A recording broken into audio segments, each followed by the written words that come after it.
Welcome Hey, to where's the camera at? Learn. Where do I look at? Yep. Welcome to Learn, Teach, Progress. What we do here is we go over various errors that people make when they think. These are ways that people easily get tricked when people through rhetoric and persuasion. And so we teach people these things, first giving them a simplified definition, then providing an example, and then, there's a full definition so you can understand what it is. And then we come over here and we listen to people's ideas. They make a statement like, this is a good idea. That's a bad idea. We listen to their logic and we try and unpack the underlying logic and what they're doing. And then we take what they're doing because everyone's got pretty limitations in their arguments, and we improve the argument to the best of our ability. That's called okay. So true. All right. This is a beautiful scene. Or you are a complex individual in the world, right? There's all this stuff. You are a complex individual in the world, right? There's all this stuff going on. But for the other person, why everything they did, that was their choice. And this works at the level of an individual and a group, right? Over here, substitution error. I think this is the most pernicious and common error, even more than the previous ones. Accepting an answer to a different question, right? I so want to know the answer to A, I accept the answer to B. For example, saying Nike. Here's some examples. Saying Nike is the best because they have cool designs when the real question was about the quality of the shoes, right? All the time we are substituting. We're taking the wrong answer to a question because we so want to know the answer. False equivalence, seeing two things as the same that aren't, right? Thinking that Nikes are as good as Air Jordans because Nike makes Air Jordans. All Nikes are not Air Jordans. But, and this happens all the time with products, right? There'll be a flagship product that's the best, and that'll somehow make people feel like there's an equivalent throughout the line, even though it's not as good. This is a Mountain Bailey, where you invisibly go from indefensible to agreeable arguments, right? Yes. So you say something that's completely indefensible, and then when someone pushes you on the indefensible argument, you say, well, I think we can all agree on. And that is your retreat tactic. So you take the land of the indefensible in terms of your argument, but you only ever defend the thing everyone can agree on. So the idea is to teach people what they're doing, right? When we hear these fallacies, we write down what they're saying is good or bad. Then we figure out the logic underlying what they're saying, right? And then we steel man the argument by teaching them the errors that we think are built into their logic, right? And then we go back and we rebuild their argument without that fault. And then once we have the strongest form of their argument, we try and come to a conclusion through a discussion about the better form of their argument. That said, we draw a line on hate, right? If someone's just straight up giving out hate speech, if they just, I don't like X or Y because of who they are, we're not going to try and help that argument, and we can't continue having the conversation. But we don't know what's in their heart, right? We only know what they say, and that is what we will deal with. Right?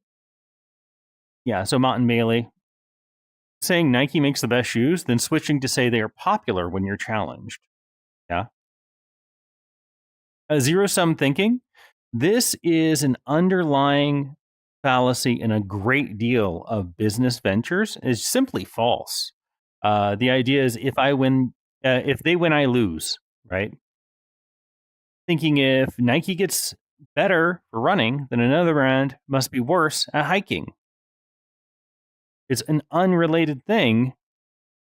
It's not a direct trade-off. There's actual mutual benefit that could have occurred, but it doesn't.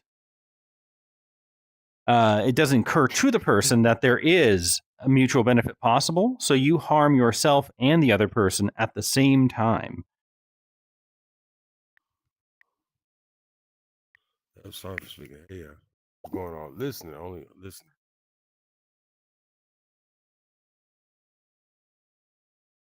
All right. Next, black and white thinking, all or nothing, right? It has to be one way or the other, believing Nike shoes are either the best or they're completely worthless. And we hear it with no middle ground. And we hear this all the time. People will say, well, if you disagree with this idea, then you must agree entirely with the opposite of that idea. And that black and white thinking keeps you from understanding why people might possibly disagree on an idea, right? And then gish galloping, making many arguments to run away, right? Bombarding someone with countless reasons why Nike is superior to distract from their sweatshops. And that's what we're trying to do so far. Do we have a good sense of that? Do we have any questions about these?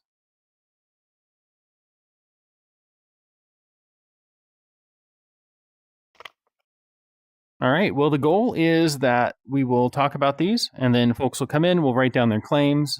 I'll try and do this a bit, and then someone else who wants to take the floor can be the person doing this, teaching people about the underlying error inside of their argument. But you don't say it about their argument.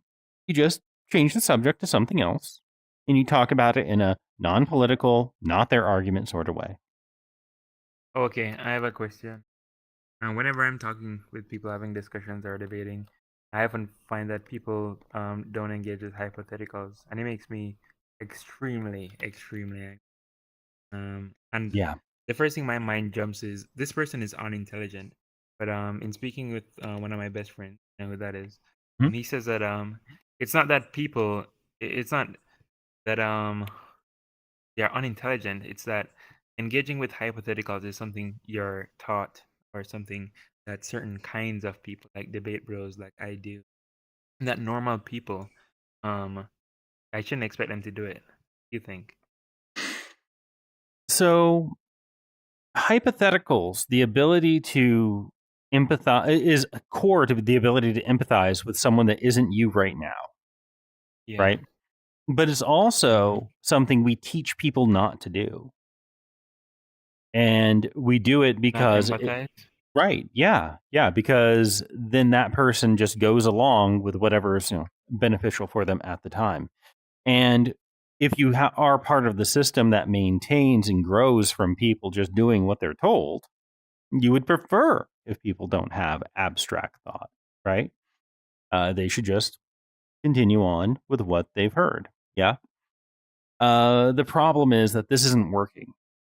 It turns out that when you have control of like the newspapers or 3 television stations, the people who understand, logic and discourse can control the limits of the logic and discourse in a way that keeps people in line without them having the critical thinking skills necessary to come up with their own conclusion. But we're now in a world where, look, we're in a virtual room in VR. You're on Discord, going to, forums. Like, people need the capacity for critical thought or else they're going to be radicalized. So we have to teach people these ways that they are getting tricked. And then they de radicalize themselves as they start seeing those tricks being played on them. But yeah, But when it comes to abstract thought, Recruit, how would you feel if you didn't eat or sleep yesterday? How would you feel right now? I'd probably be hungry and tired. Aha. A large portion of people Would say, just, but I did. yes, They'd say, but I did eat and sleep. And that's then I right. would get really mad and I would say really bad words to them, and then I would And them that is back out the room. you. When you do that, you further radicalize them, right? I And get that, but yes, but there are ways you to have to solve have it. There are ways to strengthen people's critical thinking skills and their abstract reasoning skills because your own critical thinking and abstract reason was itself improved by over time. You've learned to do this, other people can learn it too. Yeah, Mm. a lot of this is hypotheticals is part of developing a hypothesis or a prediction, part of the scientific method, which, if taught at a young age, will allow people to be like, okay, well, I need to think about what's going to happen next, which is kind of in the same way of thinking about how, from a different perspective, things could happen.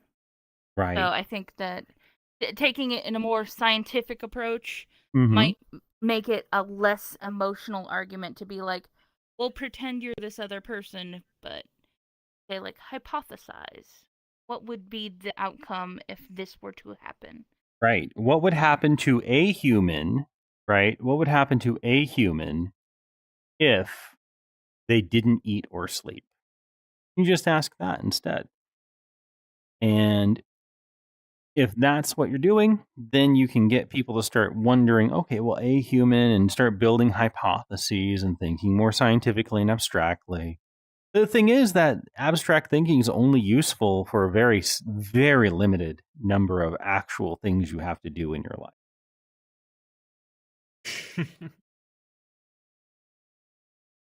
I say that. Let me say it a different way. It's useful for literally everything you do, from cooking to driving to putting on your shoes. Everything is better, and you can do a better job of it with abstract thinking as part of your toolkit. But it's not necessary to get by in life, right? Mathematics is a similar thing. It's nice. It's good to have math at your side as a tool. But if you don't know think we'll 7 see it in times here 8, tonight, you though. can... Huh? I think we'll see some of that in here. Someone will say something absurd. We'll say, okay, but what if... And they'll say, but it's not X and Y. One of my best... Yeah, I've run into that too. Oh, for sure. Yeah, people, like, they can't think steps ahead. It's just a hamster running around on a wheel inside there. Well, Continue, says. if you believe in people and you give them the tools to do better, they do. If you don't believe in people and you treat them like they don't have the capacity, they won't. They remain that way. Yep. True. I mean, you might think that your attitude doesn't change the world around you, but my mother cannot use electronics because she's convinced robots are against her.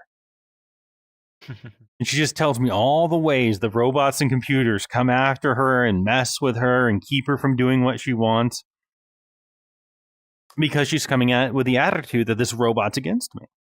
So she makes the robot against her, right?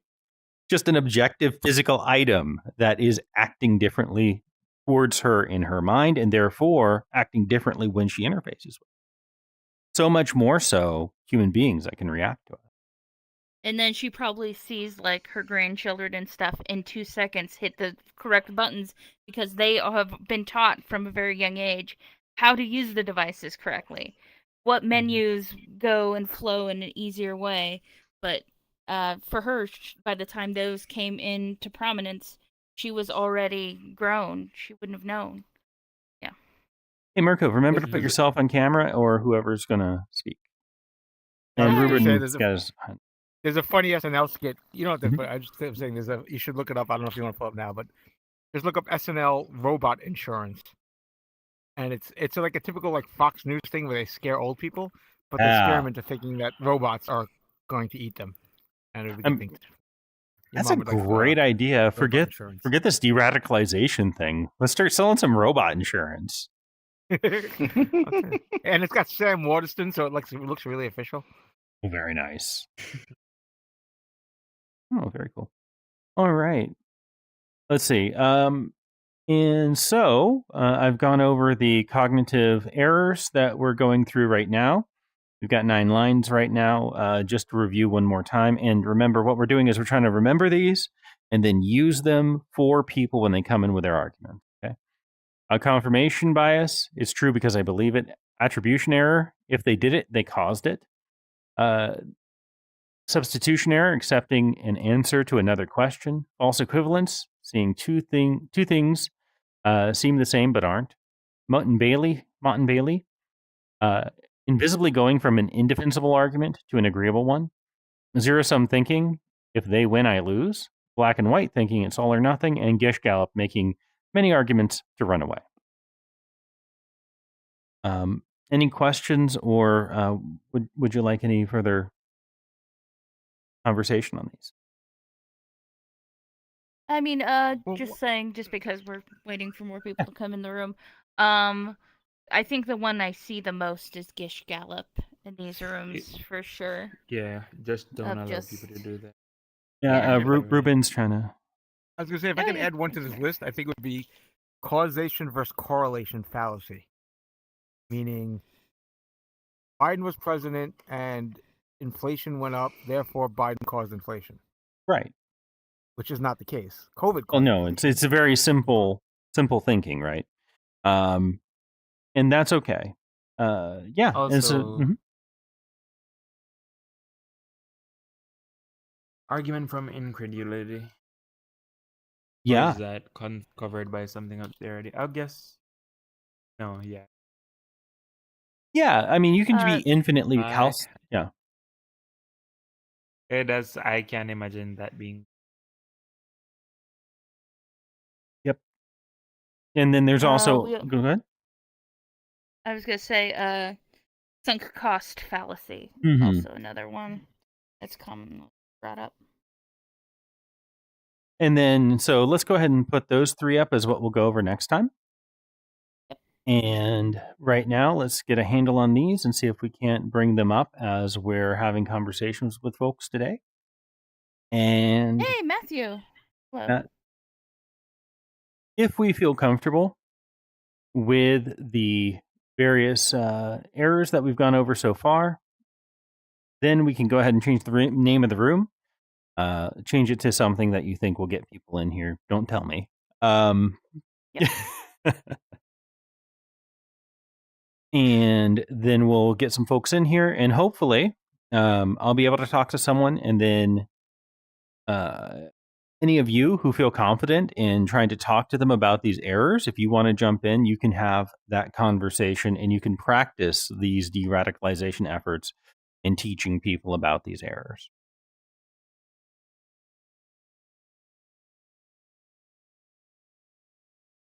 All right, Matthew, have we had you in here before? No, I just going up to see what you're doing, Fantastic. what Murkov. you're about. All right. Yeah, Matt. So what we do here is we take down people who say that there's a good idea or a bad idea out there. We unpack the underlying logic, talking about logic in the first place and different ways of that we make logical errors. Then we try and make the best we can out of the argument that someone's making, fixing the logical error underneath it, and then we talk about the best version of their argument. Here's an Okay, example. Cool. Someone said it would Yeah. be a good idea if Republican and Democratic states separated. His logic was irreconcilable differences can best be dealt with by national separation. After some talking about black and white fallacy or black and white thinking and confirmation bias and a substitution error, we came to something that he actually did agree with, which was how a person is governed should come from the governed. And we agreed on that, right? That we got to the core of why he was saying this. He thought, well, the people who don't want to be under Democratic rule shouldn't have to be. People that don't want to be under Republican rule shouldn't have to be. And then we said, well, that is how the system works, right? Governance should reflect the will of the governed. However, not enough people aren't consenting, right? Not enough people right now are consenting to change that system. There's not a groundswell of people actually calling for the separation of the states. And because of that, there you go, Matt. Yeah, someone else's way. Yeah, of course. And because of that, he said, you know what? That's a really good conversation. I no longer believe that the states should separate. And that is exactly what we're trying to do here. And it's not easy, but it's hopefully always an honest conversation. Okay, cool. All right. So, do you have something that you think is a good idea or a bad idea you'd like to talk Not on the spot, really. about? Okay. Does anyone else have something? I'd like to see how you reason it all out, so to speak. I can offer one. Well, let's Bad see. idea. Let's get Blade. We should legalize residential. Mm. Mm-hmm. Well, that What was do you- already legalized by the Supreme Court. I'm not sure I understand what Blade is saying. Are you saying that it's a bad idea to legalize the ability of the president to just have people killed? No, we should just be able to kill the. Bad idea. Yeah, I think we can all agree. I'm gonna and take that. yeah, It's already let's. illegal. Yeah. All right, we'll go with that being a bad idea, and we won't even have to talk about it. Sounds legit. Although oddly enough, the president can kill somebody and get away with it because presidents. That is a different kind of problem. Yeah, Um, right? that's what I was thinking. Given the presidency an it's an incredible official amount of act. latitude. Yeah. Which everything you do during your presidency could be considered a presidential act, Well, that was Nixon's defense. an official act. Yeah.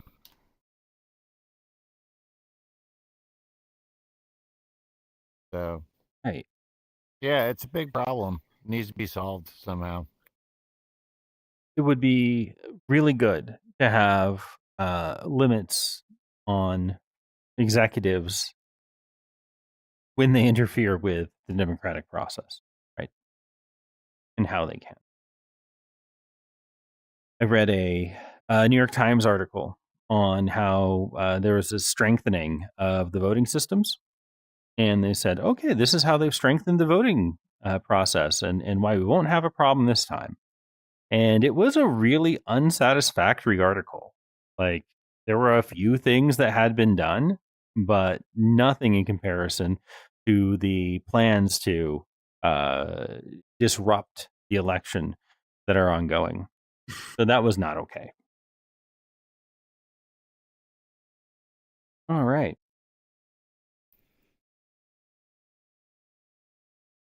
No one has a topic? Yeah, let's see if we can get something out of Tyler. Take a smoke break. Hey, Yeah, Tyler. so I really don't Mhm. learn, teach, progress. Yeah. I'm not a teacher. I'm no longer in school.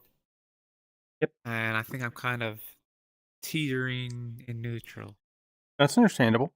What we do here is we listen to an idea that you've encountered, and you say whether or not you think it's a good idea or a bad idea. We did kick a guy just now for presenting a statement, but his statement was something we all agreed with, and also nothing anyone was disagreeing with, but also like federally illegal to disagree with. So we can't be doing that. What was he saying? You don't want to know. We he was don't want to talk about it. Yeah, he was Okay, talking about illegal acts. So Okay. that's a dangerous thing. Well, Mhm. who Hey, Tyler. couldn't use the helping of illegal acts? Right now, What? he did. Yes, I think it's pretty Yes, obvious. Mm-hmm.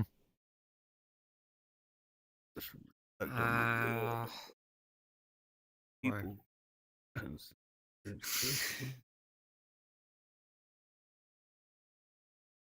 Seconds, please. Sure. Need more illegal action. Yeah. Sure. You feel on the spot. That's okay. Let's find Migo. So All right. Is there something going on that you've been thinking about that you think would be a good idea or a bad idea? Oh. No. I mean, I can't. Oh. I can't answer that question right now. Sorry. I gotta think. Oh, yeah. Big smoke break. All right. I'm trying to read this. Can somebody explain what's this is? Yeah, what happens is people come in, they give us an idea that's good or bad. We go over various forms of logic and ways that people are manipulated. They're called cognitive errors. Yeah. Then we try and make the best case that we can after taking away the cognitive errors underlying the argument, and then we have a discussion about it. Okay.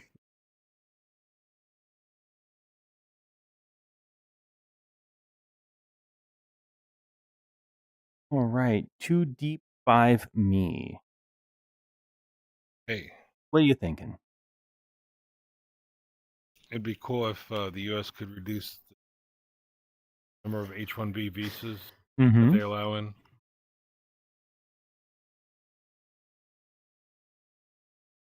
Really? And why do you care about that? Why? Yeah, That I dog was wants about to to ask. eat people.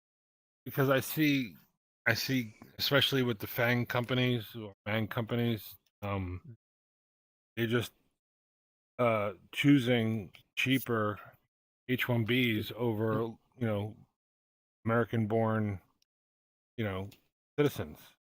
Yeah. Is there any evidence that it's cheap? Yeah, I have budgets. My I friend, could my friend out personally of tell you it undergraduate. is. I have My a rate friend out of card in front undergraduate, of me. for instance, You want- he got an offer at a man company, and for an undergraduate, his salary is gonna be extraordinary. So you know how much Americans are getting. I don't think it's cheaper. They just want quality people, and sometimes quality people are not born. Yeah, Yeah. so let's I talk about agree.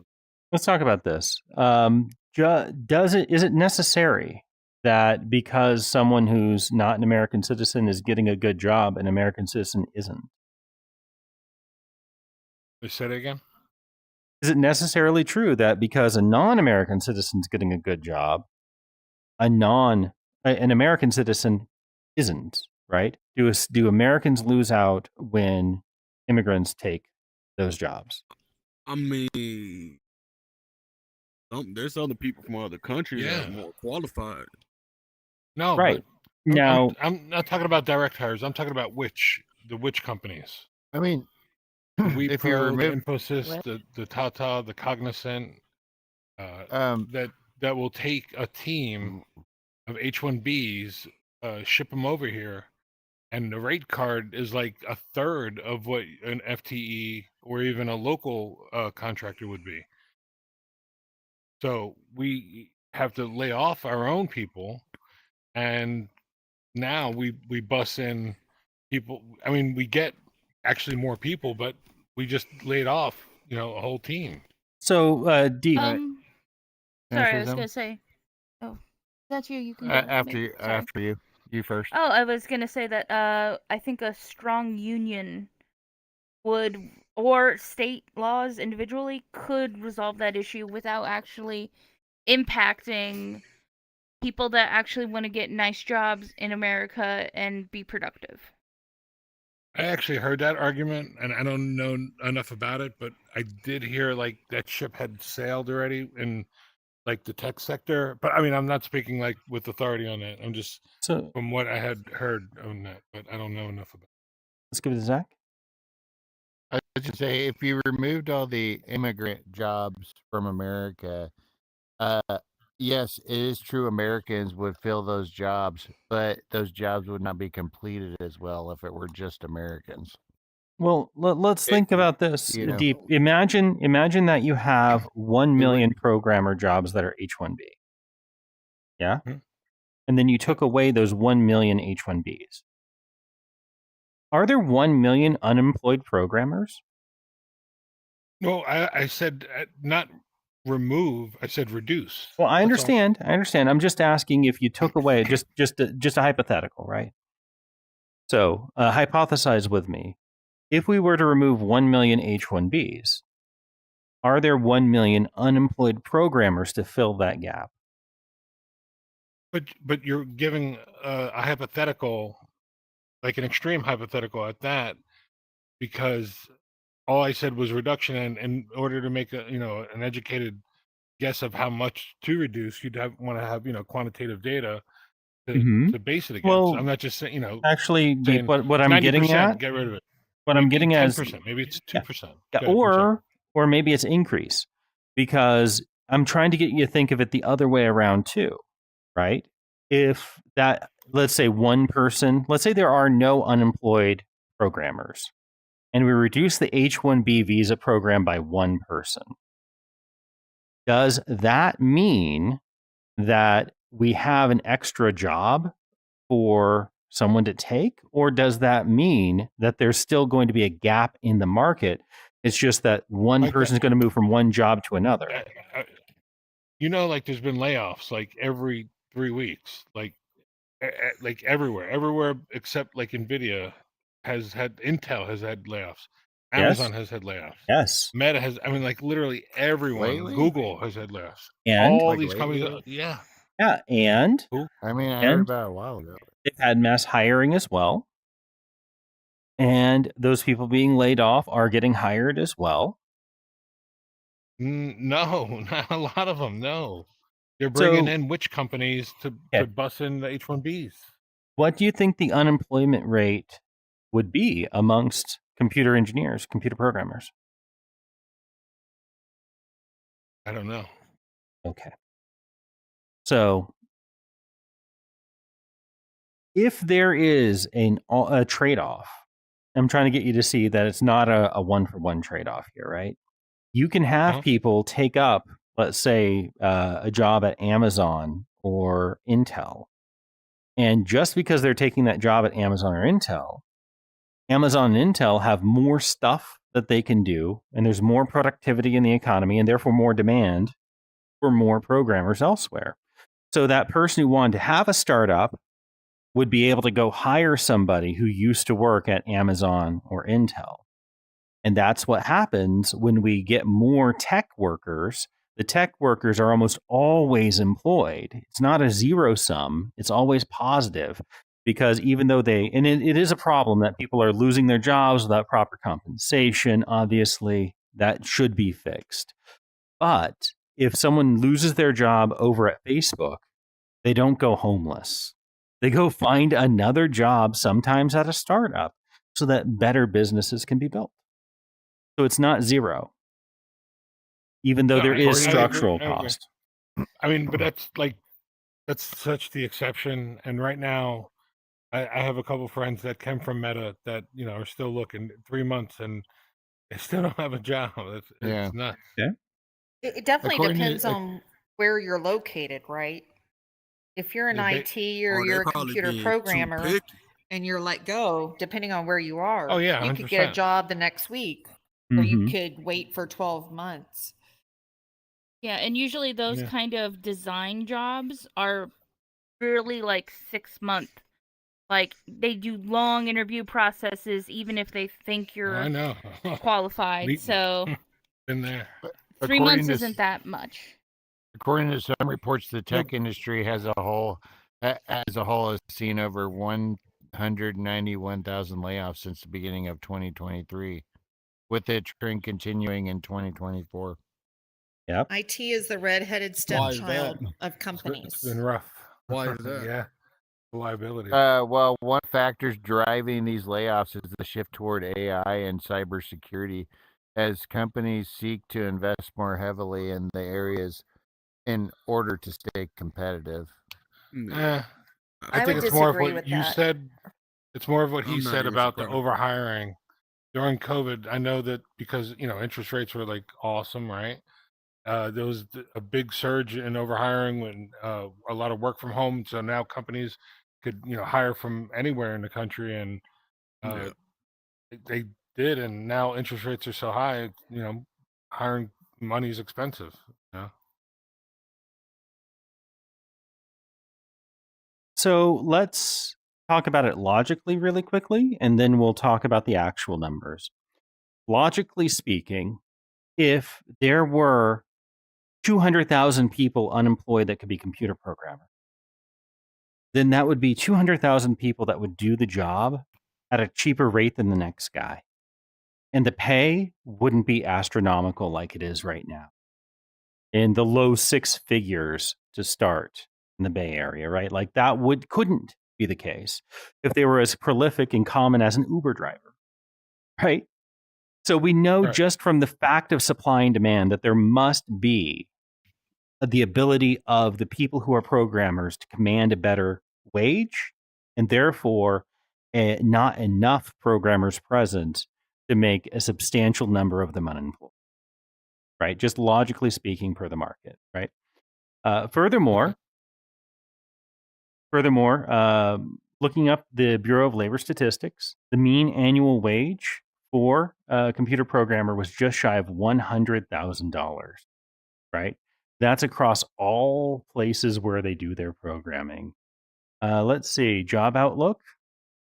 Computer programmers are down about 10%, but computer occupations are up 12%.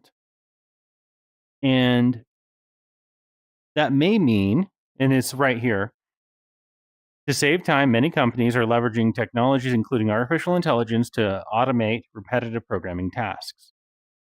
What that means is that there's being a sea shift right now in computer programming from code monkeys to people who are more capable of abstract thought and critical thinking to develop code. Mm-hmm.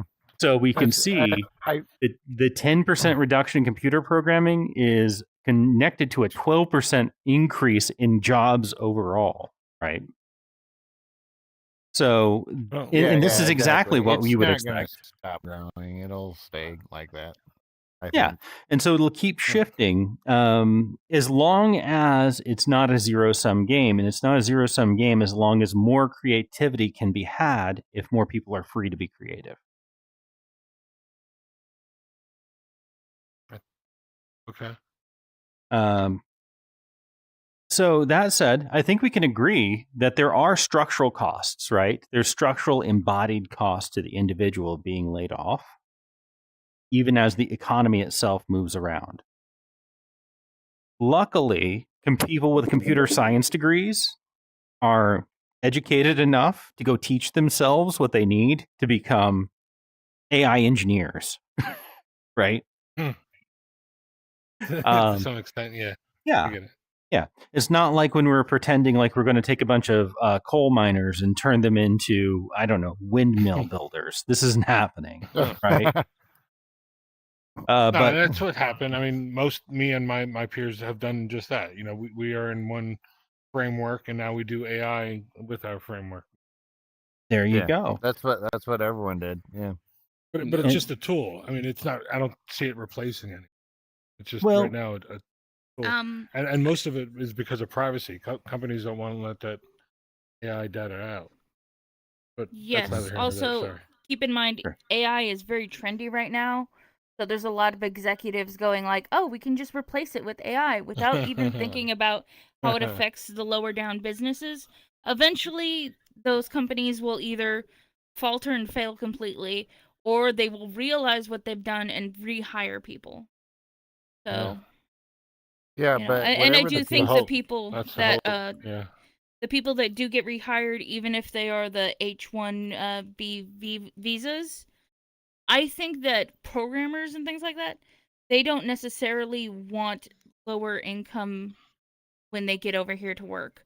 But I think there is a range that they are highly skilled if they're getting these jobs, and especially if it's people that are like, "Oh, we just screwed up and fired everyone thinking AI was going to take over." They're going to want people with really good resumes.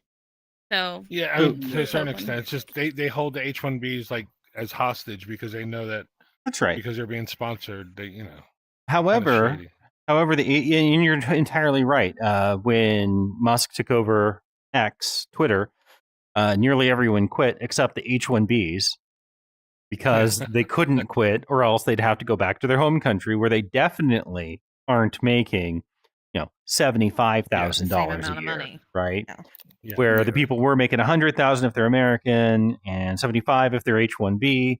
That said, a lot of those people can move now. It's not that they're permanently locked in. They just need to find a different sponsor. And that means that they're still part of that market. They may have... so possibly, sorry.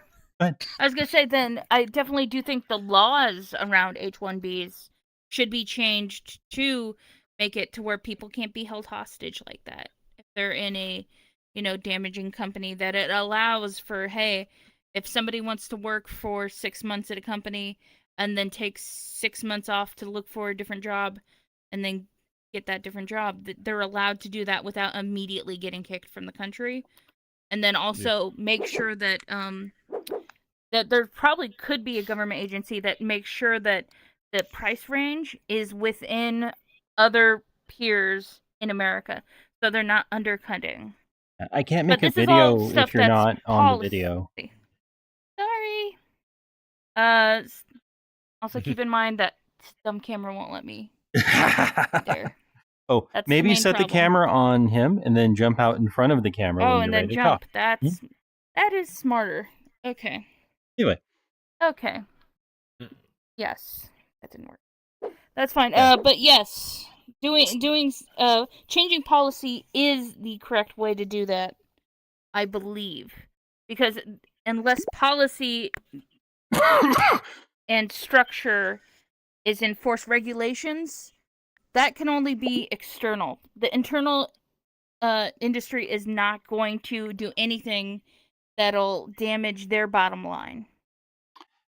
right. So you can't have internal regulations that'll fix a problem that's systemic. And that's actually what Too Deep 5Me started arguing, right? Like, we need to reduce the number of H-1Bs. It seems like they're breaking the labor market. And we can see it's a pretty robust labor market. And so far, the people who have lost their jobs because of AI or H-1B have found more jobs to do that still pay very, very well. That said, Too Deep, they may have to move somewhere else, right? It may be Can I ask that a really where they are general isn't the best place. And that's hard. We need to help people with relocation and re-education if they need. Or work from home more. Absolutely. Amazon Now themselves- you're, yeah.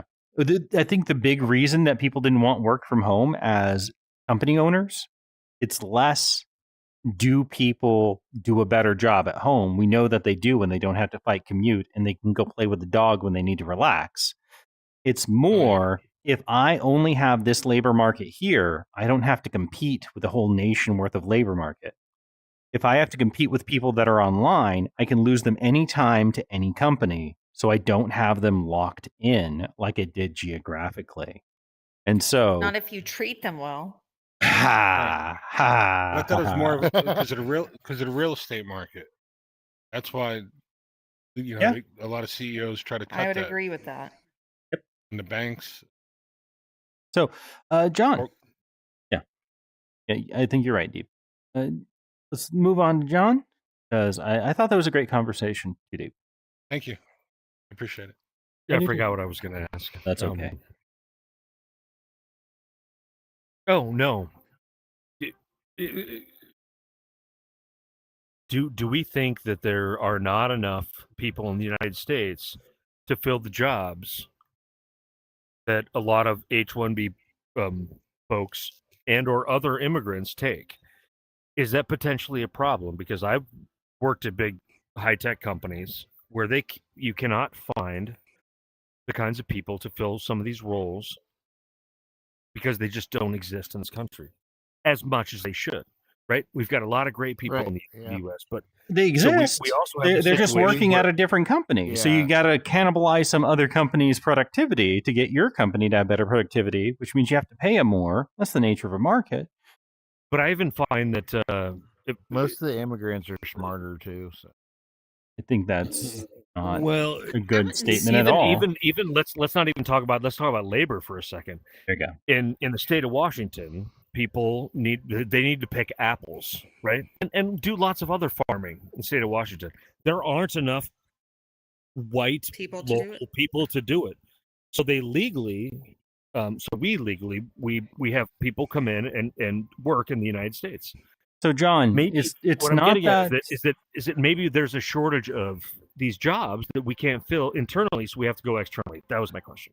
Yeah, and so this is Sometimes, yeah. this is the typical thinking that we have, and it's exactly it's how to put it, it's still zero sum thinking, just like there's zero to fill in that slot, and that's not really the truth.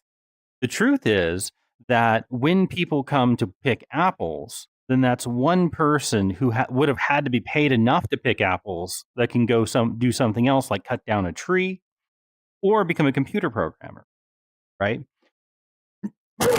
So that's really what immigrant labor does, because we wouldn't go without apples.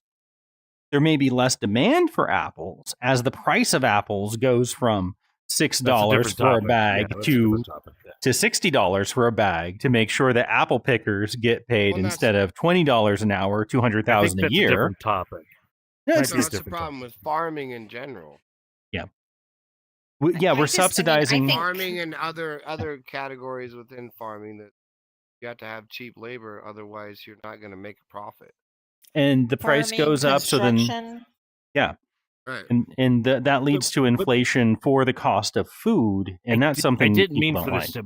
to go down the road of like farming. That was just an example in terms of like, you know. Oh, it's a great example. My bigger question is like, yes, if we don't have people here that want to, that are qualified to do the work, then we've got to get them from somewhere, right? So that's my point. See, that's the thing, is I feel like we do have the people here and the people that are qualified. It's just a matter of the wages. Well, but that's another good question. Very good question. So if you're willing to offer the person $25 an hour to pick weight, and what is wrong with that? This is capitalism. Okay, so we'll answer, because that person wasn't previously unemployed. If they're previously unemployed and now they have a job as an apple picker, that'd be great. But if they aren't unemployed, then you're taking them from some other part of the labor market, and it's that other part of the labor market that goes without that worker. So maybe you don't have somebody to cut down a tree now because you're paying them to pick apples. That's not what he's saying, though. What he is saying is that if I want to get my house painted and somebody is like, it's going to be 10 grand, and somebody else comes and says it's going to be 5 grand, and by and large, the quality is going to be relatively close, right? Why should I pay a white guy versus an immigrant who will do potentially a good or even better job for less? So the answer, John, is it is. No, it's not my question. It's his question, but I'm articulating it. Yeah, the answer is that if someone comes and does house painting for $5,000, that same person that could have been doing house painting at $10,000 can now go do drywall, right? They can go do something else that they're qualified in, as long as jobs are available. When people come, they're doing things. That's how it works. Yes, it increases everyone's ability to get their houses fixed, because there's more people working on fixing houses. And now you've got like lead contractors and lead painters that are immigrants, because they've worked their way to that. And we have a greater opportunity here, as people in Eastern Washington or BFE that live in small towns that used to go work for General Motors that can't anymore out of high school. So we've got to retool, we've got to refigure this stuff out. But immigrants come here and they're like, where I came from, it's way different. I will gladly clean your gutters for $15. It's Mecca. Right. That's it the is. thing. It is. But maybe here we don't realize it's like, well, we have it pretty good here. We have never been in a situation where there are so many men that do not want a job. Well, if we go to the labor market, but I think you're the workforce. Kind of is the same thing, though. Why do you say when? Why do you say men? I mean, isn't it people? Isn't right now like people don't want to work? No, either of those is true. Neither of those is true. About men here. Why predominantly were you talking about men? Look at the statistics. We've never been in a situation where there are so many men that do not want to work. Between 18 and 40, 45. So because the women's statistics is low, it doesn't matter because they've been lower in the past, or what? Perhaps so. Yeah, because typically women don't work, right? But it was lower in the past because they weren't fighting for. They're not going to focus. I do as well, but they're not going to focus on the statistics of women, because it's about unfortunately, I think that The man is the provider. Well, no, but I think it's wrong. I think it's bullshit. That's why I asked It in is, the first place. especially now in this day That's and why age. I asked in No, the the first man place. is not like, the provider, why though, Lion. should I'm this just be a saying, statistic? look No. on the Googie. Women and fought look for and equal see. rights for how many Okay, years? so we're Now gonna you got equal go rights, and one it's like, at a we time. don't I'm care gonna about take that. this over here. Crowline's making Dude, a one claim at a here. time stuff Let's doesn't think- work, man. Kick John. I'm sorry. I don't one at care. a You time. can't I tell know. me how to You run can my do room. He's talking over anybody. I agree with you. You can totally kick me, but Yep, bye. when somebody has All right. So, Crowline, you're saying that men don't want to work. Where did you read that headline? Look it up there. Mm-hmm. I've Because seen it many places. okay, And I'm not saying there's anything wrong with that either. I'm not a women's lib person at all. so If here anything, I think it's I'll put a backed civilian up labor enough to force stop. participation rate link at the bottom there. If you can click on that. Yeah, and then you can click on click men 20 years and older and women 20 years and older. Okay. And yeah, take overall out of there. So take total off. That way you can see the span. Okay. So the blue line is percentage of male participation, and it's at 70%. And the bottom is female participation, and it's at 60% or 59%. Also, you can see that there was lower participation up until about the 2020, 2023, and we're currently on par with 2020, 2023 for men. That said, we are at a rate that is much higher for women, 52%, when it was nothing higher than that up until the pandemic, right? Which is 59%. So it's just about on par with just before the pandemic, which is quite impressive because many people retired right at the pandemic, and we have a forward-loaded population in age. So I agree with right. There you go. And so I think that But yeah, men are not the provider. So Well- I'm not saying that I'm not holding it up to women. I'm just what, saying. What did y'all say? Ben's not the provider? What was going on? Yeah, men are not the provider. Is this a Christian room? I don't blame men for anything. Is this a Christian room or did I miss Yeah, it? go ahead and get Mr. Okay, my bad. Yeah, of course. Good. All right, go ahead and let's look at this. Click on white, black, and Hispanic, and take off male and female. Not Asian. Okay, and look at the white white civilian participation rate.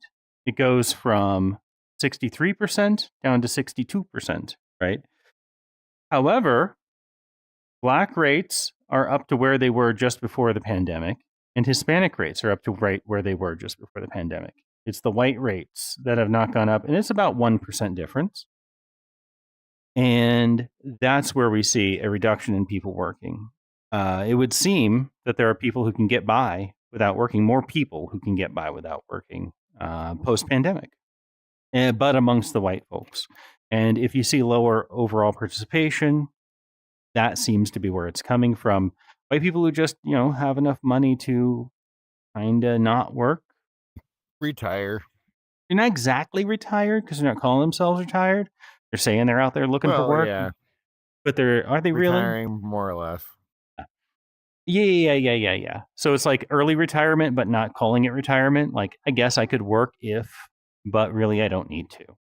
Right. Retirement. Fuck me in the ass.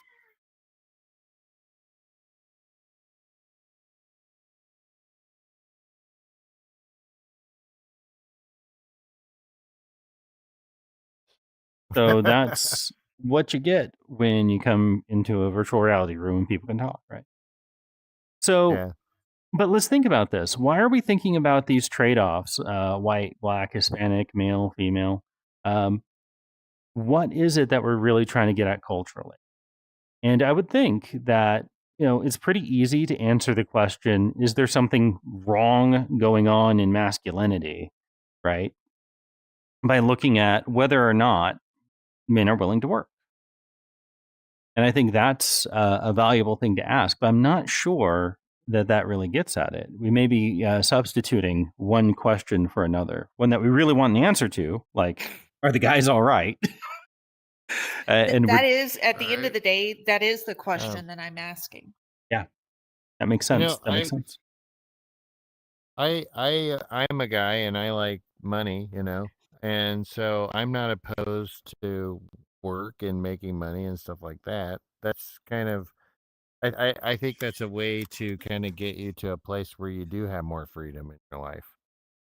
That's a tool.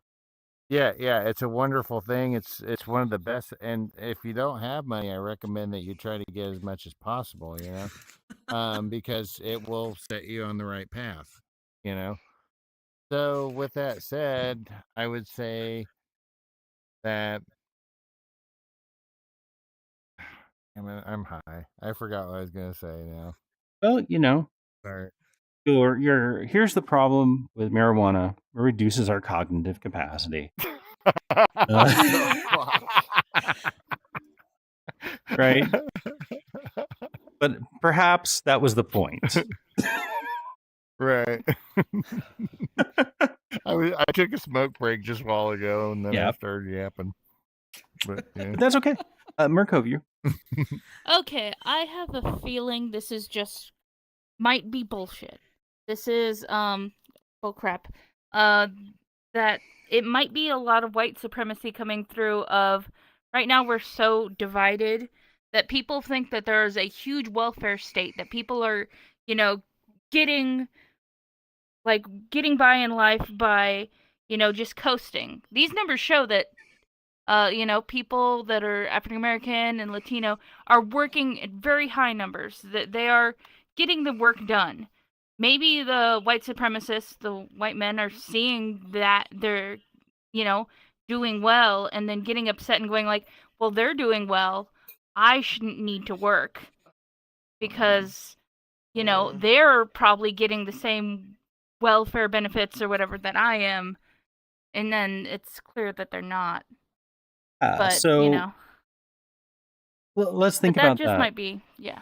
Yeah. So first, saying that a whole group is thinking, one way or another is obviously an attribution error. But to say maybe there's a subgroup that makes up 1%, right? That's not a crazy statement. However, if we think about it, is anyone choosing to go on welfare instead of have a job? And that's just not a thing for numerous reasons. One, welfare barely exists. We have temporary aid for needy families. It's very hard to get. It doesn't pay very well, and it's limited to 5 years your entire life, right? So traditional welfare, as we talked about it in the early 1980s, was obliterated under the Clinton administration. So certainly that's not happening, right? Are some people no? But right? People could live on welfare and choose not to work, right? So that's really not a thing. But here's something that is a thing: poverty traps. Yeah. Where if you work more, you pay a very large percentage of your income as tax as a very low income individual, because liberal support systems disappear. You're essentially paying 50-60% marginal tax rate. Crowline. I worked in the mediation department in Pittsburgh. I know for a fact that people do live on welfare just because sending their kids to childcare costs more than anything, and they could live with welfare watching their own kids versus getting a job that will pay less and having to send their kids to daycare. How do you, in order to have welfare, you have to have proof of having a job. You have welfare. That's correct. Well, I guess I mean living on the till. How's that? Living on the, I mean, What do you Oh mean? I think what you mean. I think what Crowline, everything else off of everybody else. yeah, Crowline's pointing out like barely getting by with food stamps, which even at the highest levels isn't enough to get the food that you need. Living in government subsidized housing, which at the best is very, very bad. I used to live in government subsidized housing. It's not good. And it's also cheap enough to live, but barely. And when you're in South Texas, like I was, and it gets to be 100% humidity, 110 degrees outside, and your government subsidized housing doesn't have air conditioning, you think, oh, I think maybe they don't like poor people here. So that said, Same time, they should fucking knocked for not having. Right. Yeah. Should have been able. People to could have report them, died because probably in that from that. environment. You have to have AC. yes. So you totally could have reported them. Well, it turns out it's not the law that you have to have AC. I live in law. Texas. that's right. It is It a law. turns It's a requirement. I live in Texas. No, it is not. You have to For have the heat. person that She lives in an there. Apartment. I literally live in Texas. It is not In the an law. apartment, though. Do you live in an apartment? Dude. okay. No, so I'm just curious. I'm not trying to different throw, like, tip or tat different or whatever. I'm places just curious have because I'm different pretty sure whenever you rent- regulations. As a state in Texas, you're required to have heating, but not air conditioning. Oh, okay. So I thought Because you were. we have to I stay think it's warm. like county to county because certain counties you have to have air conditioning. Recently, the state took away those regulations because Travis County, where Austin is, was passing all sorts of live in housing Austin. regulations. And so the state government, which is located in Austin, took away the local county's ability to pass such regulations because the developers didn't like it. Yeah, see, I didn't know that. I don't know because I'm not in Texas. I'm in Colorado, so I know we're required to have heating, but I don't know about the AC is not required. It is. It isn't. Yeah. And that said, I would never be somewhere without life support. Right. That's just a dumb idea. No. And Crowline here depending is on like where you're at 5 here. hours north of where I live. So, bad idea, right? Believing that people of color are lazy or getting by on the back of white working people, right? However, underlying this idea is this idea that people could live off of welfare and choose not to work. And they can't just live off of welfare in a way that's better than working, but there are poverty traps where, as Crowline pointed out, if you have to pay $15 an hour to take care of your kid and minimum wage is $7.50 an hour, how are you supposed to work? You can't. You're literally priced out of the market. Yeah. That said, when you go to the welfare office, because I was on welfare for 3 months, I had just finished getting my PhD. And so I went from making $17,000 a year or $15,000 a year to $0,000 a year for 3 months to making $150,000 a year, which is way nicer. Hey. Right. But between the $15,000 and the $150,000, I was making $0,000. And I had to keep the lights on, right? So I said, okay, you know what? Yeah. And you know what's interesting is I couldn't get a job, right? I was in a small town and no one was interested in hiring me knowing that I was going to be gone in like 2 months, 3 months. But I did. I went to every single place I could and I applied for those jobs. I knocked on the doors as is required when you get welfare. And really cool, there was a system to teach people who were getting welfare to get the certifications they needed to be small group childcare workers. So they could look after their kid plus another 5 or 6 kids with limited regulations, learn how to do that. And now they have a job. So while they can't afford childcare themselves, they could get a job being a childcare provider. And I thought that was a really, really good solution to this childcare trap that we see. A better solution would be training enough people to actually get them into the workforce to do. Aniners. Sorry. But I would say people that are doing childcare or any type of education, be it 1 through 12, college, whatever, it's a calling, not a job. Yeah, for sure. Especially when you deal with kids. So everyone, no, so let's write that down.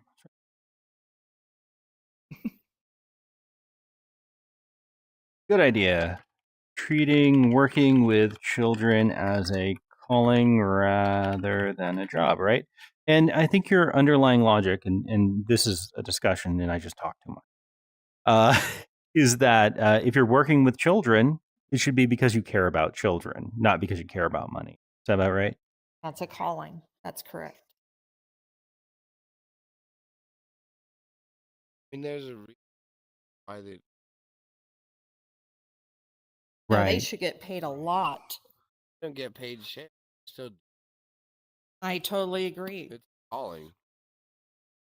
My family is Mhm. teachers, professors, engineers, the whole gambit.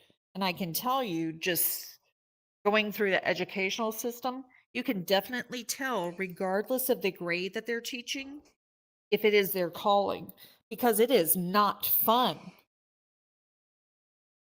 Ever. So there's I this, hear a lot of complaints from teachers. yeah, there's this really common. Absolutely, it's fun. not fun. Absolutely, it's not fun. But there's this really common thing where we tend to look at the individual and what they do and attribute it to something inside of them, right? While if we were in that situation, we'd look at all the contextual variables that were part of our decision making. I was considering being a teacher, and I felt a call, yeah, through my faith to work to teach people, educate them, right? However, my degree was not in education, and even though other people were getting like emergency jobs to teach because there just weren't enough teachers in those areas, when I went looking, I was stonewalled because the people who were in education didn't want their domain impinged upon, right? They didn't want you to come rock the boat, not coming from Their an thing. educational degree. That's exactly right. Exactly right. So, well, eventually I became a professor, and so, which I'm not talking for my university, of course, but you know, I teach people, but at the university level, and primarily my job is research, not education. So in that way, there's some sense of that calling still there, but there's still a lot of like external factors that allow or disallow somebody to follow that kind of path. And so I think we do people a disservice when we say that they're simply called to things. I think maybe they have values that can make them passionate about particular areas. What do you think? I would say that if you are a teacher or a professor with passion, you're going to have that your whole time because you're going to have tough situations, tough students. You're basically using your own money to decorate your room, you know, if you're in the lower educational system. So I stick to my guns. That is a calling. Now, people that are not called to it, they not be great teachers? Yes, they can. But eventually they will burn out. So this is really interesting. I think you'll find this interesting. It turns out that very, very rarely is anyone just born with a particular passion for a thing. Instead, they get reinforced and reinforced for the thing that they did. And so we found that instead of following your passion, if you follow the path that you feel you can get better at, you often become passionate But I agree with you on this, Caroline. If you continue following that path and you never find a passion for that work, you're going to leave, and you really should, because it's a lot of self-sacrifice to do. But I would not say to discourage people from being teachers if they don't feel a passion right away, but rather see if they can't find a way to find passion for that job.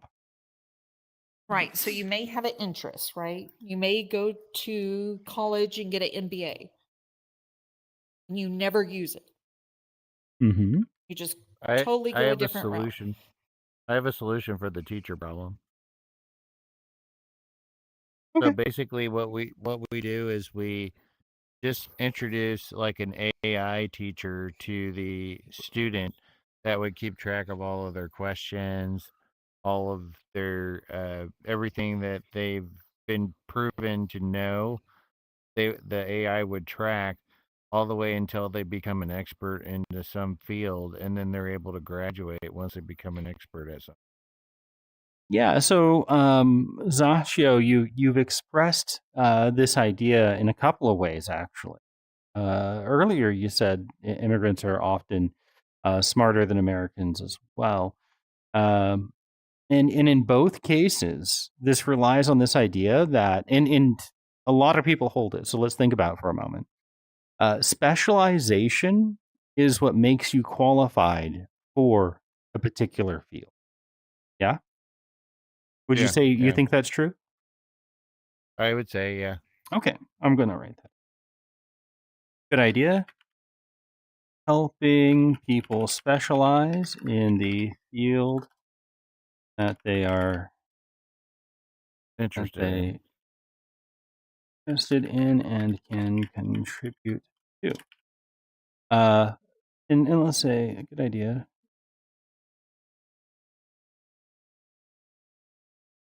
Specialize early, right? So that they can focus on that thing. Yeah, they could graduate at any second. The second they become an expert at something, they graduate, you know? So Doesn't really matter how old they are. yeah. And now this is a way of thinking that assumes that you've got a certain characteristic that you do or don't have, and either you have it or you don't. Yeah. Would you say that's true? Yeah. Great. Mhm.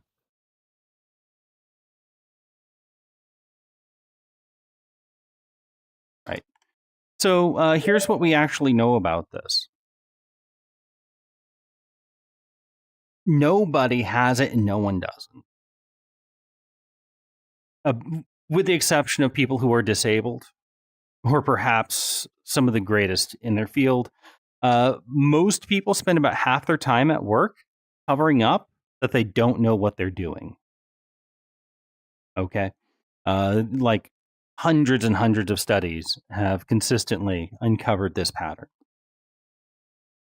And it's usually not because someone lacks the hard skills, but rather the soft skills. That is to say, we have accountants, and we have engineers, and we have people in finance, and they know how to do the numbers, right? They knew how to do the contracts. They're experts, yeah. But they don't know how to interact with other people who are experts in other fields, or how to work with clients, or how to present their ideas in a persuasive manner, or how to get along in a corporate environment.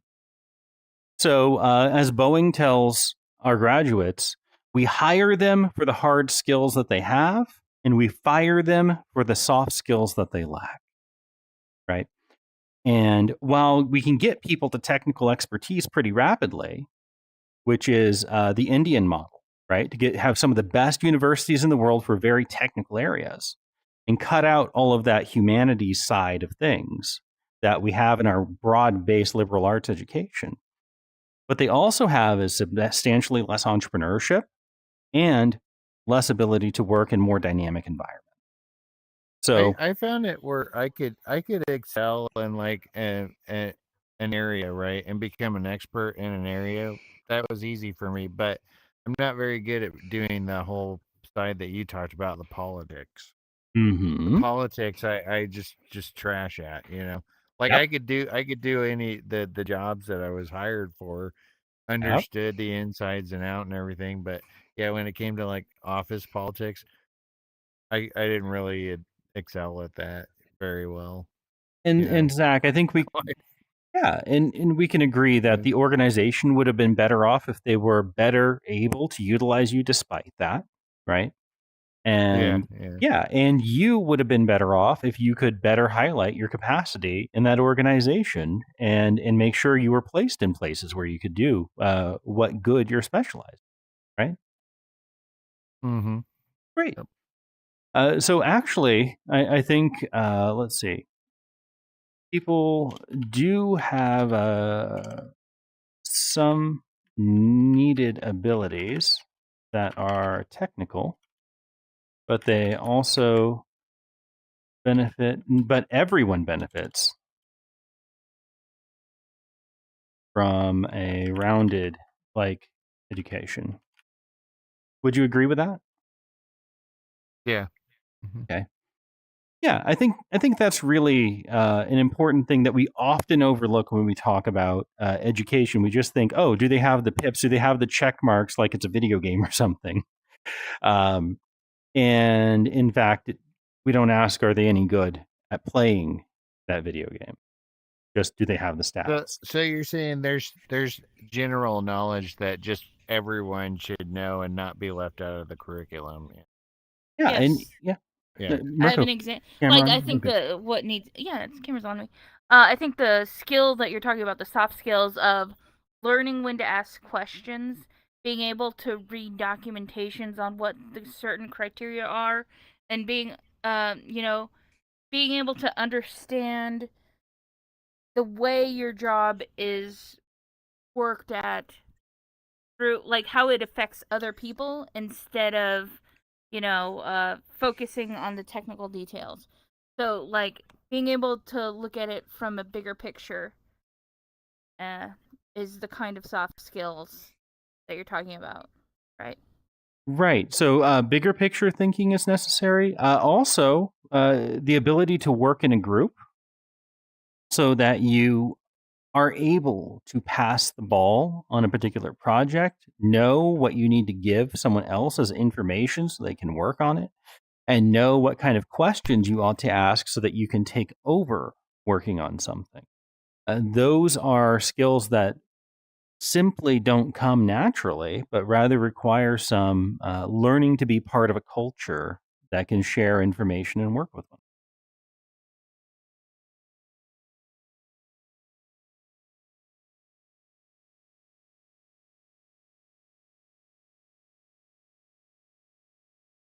Let's see. We have Blessings and I Win and KG 123. What we do here is we take on people's claims of something being a good idea or a bad idea. We try and unpack the underlying logic in what they're doing, right? We then talk about the idea and try and steelman it that has come up with the strongest case for it after unpacking whatever mistakes in logic may be underneath it. Something we can all agree with, like you saw just there. And then we have some sort of a conclusion that we often draw about it in order to just finish out the discussion. And so that is what we do here. And I think the fun part is taking our arguments that we come in with, which, by the way, unless you're a professional in whatever field, of course your arguments aren't the perfect argument, right? Instead, we find out where we have some limitations and we learn something about how we often end up making bad arguments, the sort of like cognitive errors we make that.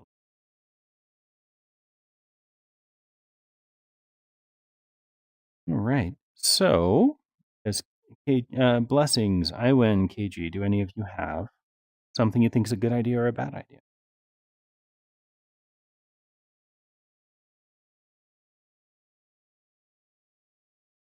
The system seems like a good idea. Okay. But I didn't come here with any particular statement. This is my first time in the room, so I'm just surfing. Right. All right. So, Do you want to right? go over the fallacies again? Yeah, let's go over this one more time. And I think that'll be both interesting and useful, right? So, first, confirmation bias. The idea, and I've got this simple definition, and then I've got like ways of describing it in terms of Nike, because my brother, he's mentally disabled, adult dependent, and he loves Nike. Confirmation bias, it's true because I believe it, right? Refusing to believe that Nike makes mistakes because you love their shoes, right? So you believe it's true that Nike is awesome, so you just won't believe. And we all, if we're thinking inductively, we're out there looking for stuff to confirm what we believe. It's a normal mode of being, right?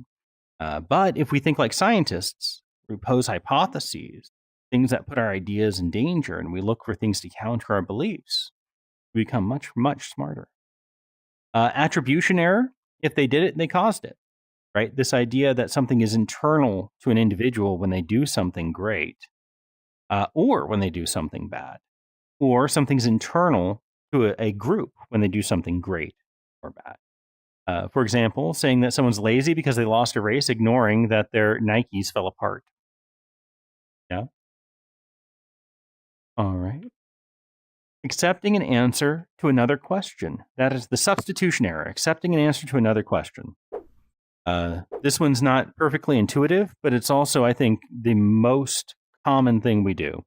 We so want to know the answer to A, we accept a similar sounding answer to B. And we're like, well, I just really want to know A, so I'm taking B. For example, saying Nike is the best because they have cool designs, when the real question was about their quality, right? And we do this all the time, right? Like there's something called a flagship product that exists for this purpose. They put out a Mustang that goes really, really fast so that all the other Mustangs are fast by, I don't know, substitution error, right? That wasn't a Shelby GT. Yeah. False equivalence. When you see the two things, seeing two things that seem the same but aren't, right? So, for example, thinking that Nikes are good because Nike makes Air Jordan. So, Zasio. You could add ad hominem. Mm-hmm. Do you have that one? Ad hominem is attacking the person making the argument rather than addressing the argument itself. And attacking someone's character makes sense in a rhetorical way. It's very powerful because in what we're talking about is logical arguments, right? But rhetorical arguments don't have to rely on logic. They can go after, hey, this guy is not a part of our group. You should dislike him. Or this guy is coming after our group. You have to be afraid of him, right? And both of those kinds of what's called ad hominem or personal attacks get people in an emotional stance where they don't think about reason anymore and instead think about protecting their group or attacking the bad guy. Zero-sum thinking. This is really, really dangerous. It's the idea that if they win something, I lose something, right? So we're talking about H-1B visas and thinking about that. And it's like, oh, okay, if someone comes with an H-1B visa, does that mean that there's an American that loses out on that job? And after we thought about it, we're like, actually, no. There's more jobs. There's lots of demand for those jobs. That's why they get paid so well. Yeah. But it could be. One of my favorites is the false dilemma. Once I learned that, I was seeing it everywhere. But yeah, that's a popular one. Presenting only two options when there are more. Yeah, and that's a kind of black or white thinking, right? So like the false equivalence that you put up there. Yeah. So over here, thinking that Nike is, if Nike gets better at running, it must mean another brand is worse at hiking, right? It doesn't make sense to say that because there is the ability for there to be good hiking shoes and good running shoes. But if we just think of shoes as a category instead of running shoes and hiking shoes, we start to think that there's zero sum to be had there, right? Black and white thinking that it's all or nothing. So here's the deal, right? If I can convince you that you need to choose between a red apple or a green apple, when there's more apples, I've stopped you from considering pears, right? yeah. Right? I have gotten Like, other come on, man. substitutions. There's more than 2 apples, Jesus. Right. And there's more than one fruit. Right? So this is that all or nothing. It has to be this or that. Right? And here we have either Nike shoes are the best ever or they're completely worthless. And there's nothing in between. It's either the very best or it's just worthless. Yeah, Marco. It's like what I also see with people making arguments about like welfare or fraud or food stamp fraud or something like that. It's like if there is any fraud at all, that means we have to throw away the whole system. That means the whole thing's corrupt. Or even voting nowadays of being like, oh, there was a couple of instances of voter fraud. That must mean that the majority is voter fraud or something like that. Yeah. Yeah. Or immigration as well, right? We heard, and after talking to people, they kind of saw that this idea that if any one immigrant commits any crime, that means all immigration is bad, right? But does that hold for babies as well? Because if any one baby grows up to commit a crime, doesn't that mean we just should have stopped having all babies? This is stupid. Exactly. It doesn't make sense when you start taking a step back, right? We should stop having all babies. I mean, recruit. My favorite's the false dilemma. I like the false dilemma the best. What's your favorite? I think you got the Gish Gallop wrong. Go ahead, Andy. Gish Gallop it's a Andy. tactic where you flood the individual with multiple weak arguments so that the person can't refute all of them within a debate. So that's the Gallup, just saying multiple things that are either true, half true, or outright lies, and then not having the person responding to them. For one, can't remember probably what the first one was, and he can't address all of them within, for instance, in a debate, which is where it's often used, so that they can't be refuted within the space of the time that you have. Right, a debate tactic where one overwhelms the opponent with a rapid series of many arguments without regard for the accuracy or strength, making it difficult to refute each one.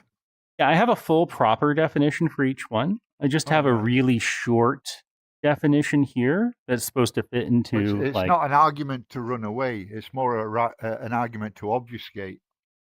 Yeah, to get away. Well, But that's a fancy word. That's too fancy. Oh, I'm sorry. Yeah, it's to hide, right? Obfuscate I was means to educated hide. in another country. My I mistake. understand. You don't understand how Americans work. We have to dumb it down for the people in this country. Yeah, I mean, it's for the people in Poughkeepsie, yeah?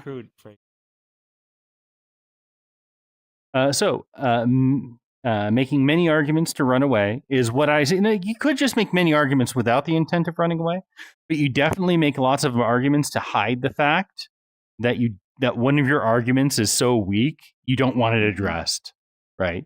Right. And one kind of Gish Gallop is whataboutism, right? Where you're, what about this? What about that? What about this? What about that? Right? And that is particularly Hunter's laptop. upsetting. Mm-hmm. Yeah, but my favorite error to think about is the substitution error, right? The full technical definition. When faced with a difficult question, people often substitute a simpler one and answer that instead, right? This is the traditional way of showing the substitution error. Okay, think about this in your head. You ready? There's a bat and a ball, and together the bat and ball cost $1.10. Okay? And the bat costs $1 more than the ball. How much is the ball?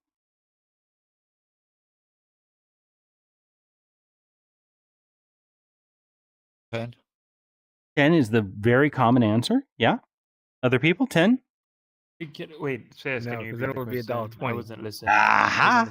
Let's Yeah. Let's put recruit in here. Yo, it's a And so everyone can hear it. There's a bat and a ball. Together, they cost $1.10, and the bat costs $1 more than the ball. How much is the ball? So A plus 10. Okay, so or recruit's slowly answering it, but do you have an intuitive answer? It's intuitively. He already to- gave, ball is he already 3. gave the intuitive answer. the intuitive answer is 10 cents, right? But we know that if we add 10 cents to $1.10, we get $1.20. Right, yeah. So then you Yeah, have it to could be sit the other way down around. and do B plus 1, and then B. Wait a minute, and then 2 1/3, and you have to do some algebra, or figure out that 5 cents worth of a ball and $1.05 worth of a bat makes the bat $1 more than the ball and adds up to 110, right? But most people don't take the time to stop and think through the whole argument. Instead, like 10 cents is close enough because who cares about the difference of 5 cents? Right? And our estimation is an easier answer to a harder question. And the thing is, we do it all the time, constantly. Almost our entire way of being in the world, like all the stuff we do, is not thinking through things in their full, in-depth way, but instead doing just enough to get along. I don't get that at all. That just went right over my head. Don't worry, Andy. I got it wrong too. Well, see, the thing is, when you compare a bat to a ball, it would be logical to assume the ball would be cheaper because it's smaller, whereas Yeah, the it bat is. would be bigger and more expensive. Sure. And the ball in this case is 5 cents. And the bat is $1 more than the ball. So if the bat's $1 more than the ball and the ball is 5 cents, then together they're $1.10. What?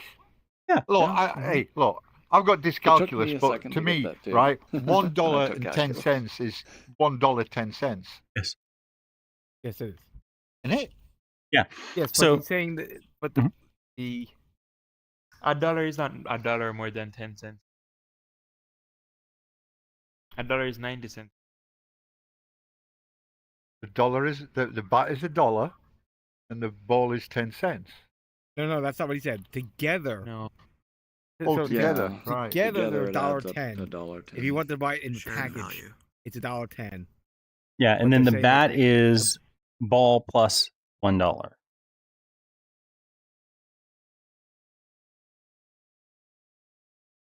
Something's low value. So what we know is that we can I don't substitute understand. bat for $1, and we know that the equation is bat plus ball equals $1.10. So we have 2 ball units. So we have to take $1 away from the $1.10 and then divide the 10 cents Extra in ball half come to from? get us 1 ball It's in price. it's Look, actually, it's probably not trying to. I'm just going to bow out of that because when it comes to numbers, I can't do them. So forget it. I'm sure Doc's right. it's a. I've got to say about that. It's not that hard. It's A plus A.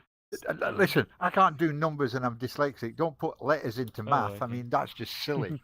We should have called them a bat and a doll. That way is a B and a D, and when you write it down, you can't tell which way the letters are going, and you just get it completely You wrong. would double screw him. No, this should all be in euros. This is the real That's the problem. problem. Yeah. Yeah, yep. Hey, I Bat and a did. ball are 110 shillings. How many shillings? 5 pence. That was about to ask. How many pence is? How many shillings is We in a don't quid? use shillings anymore, but it was 5 pence shilling. But it varied. I mean, 6 pence none the richer. over the years, a shilling became it also became 10 pence. It depended. If you go back 100 years, a shilling meant something totally different as well. It's more a Are you guys the colloquialism than same it is crowd a. that used to do the political debates? So for me and Penguin would do political debates, but I think I've got a different thing that I want to do, and that is to talk about the ways that people get tricked when they're thinking, and to listen to people talk about things that they think are good ideas or bad ideas, try and figure out the ways that their thinking may be limited, but not in a confrontational, oh, I'm better than you way, but in an attempt to just help you make your argument better. That way we can what's called... You're talking about critical thinking. Yeah, I want to help people become better at critical thinking and improve their arguments and steel man their arguments instead of straw man them, and then talk about the best form of their argument. And what's really cool is the plan is de-radicalization, because whatever you're doing, if you've been radicalized, it's probably because you've been tricked by some sort of cognitive error, which all of us are subject to, right? Yeah. It doesn't make it a bad person, but the moment you start seeing them like false dilemmas, right? It's A or B. When you start seeing the cognitive error in front of you, you start seeing it when the radicalizers start using it, and you de-radicalize yourself because it's like, wait a minute, you're bullshit. So that's the power and what I'd like to do here. And that's my general goal. And many people here are volunteering to learn about these errors, learn to teach people about them, and themselves become part of this process, because we all have different communities we get to speak into. So that is what we are up to. Hey, Roop. Hey. Yeah, that's cool. I just want to give a good example. So what I brought up that you guys added, I see, is the correlation causation fallacy. And to keep it out of the political realm, I think the best example of that is people who have sports superstitions. Yeah. I'm a Mets fan. The Mets suck, but you know what? Every time I go to a game in person, the Mets win. Therefore, the reason the Mets win is because I'm in the stands. Or better yet, the reason they lose is you don't go enough games. I don't go to enough games. Yeah. Yeah, it's pretty obvious. Why are you doing that? I studied a little bit of statistics and data science, and one of the correlation causation examples of classic is correlation between the sale of ice cream cones and shark attacks. Just because they both go up doesn't mean that they are related. It just happens that they both happen in the... Yes. And as the number of classic sailboat style pirates has fallen, global warming has increased dramatically.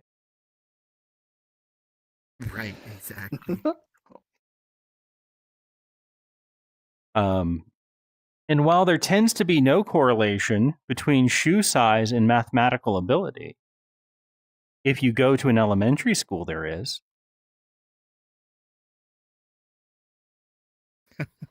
So there are contexts where you'll get spurious correlations, and if you get the spurious correlation in that one context and then try and apply it to all contexts, you're wrong.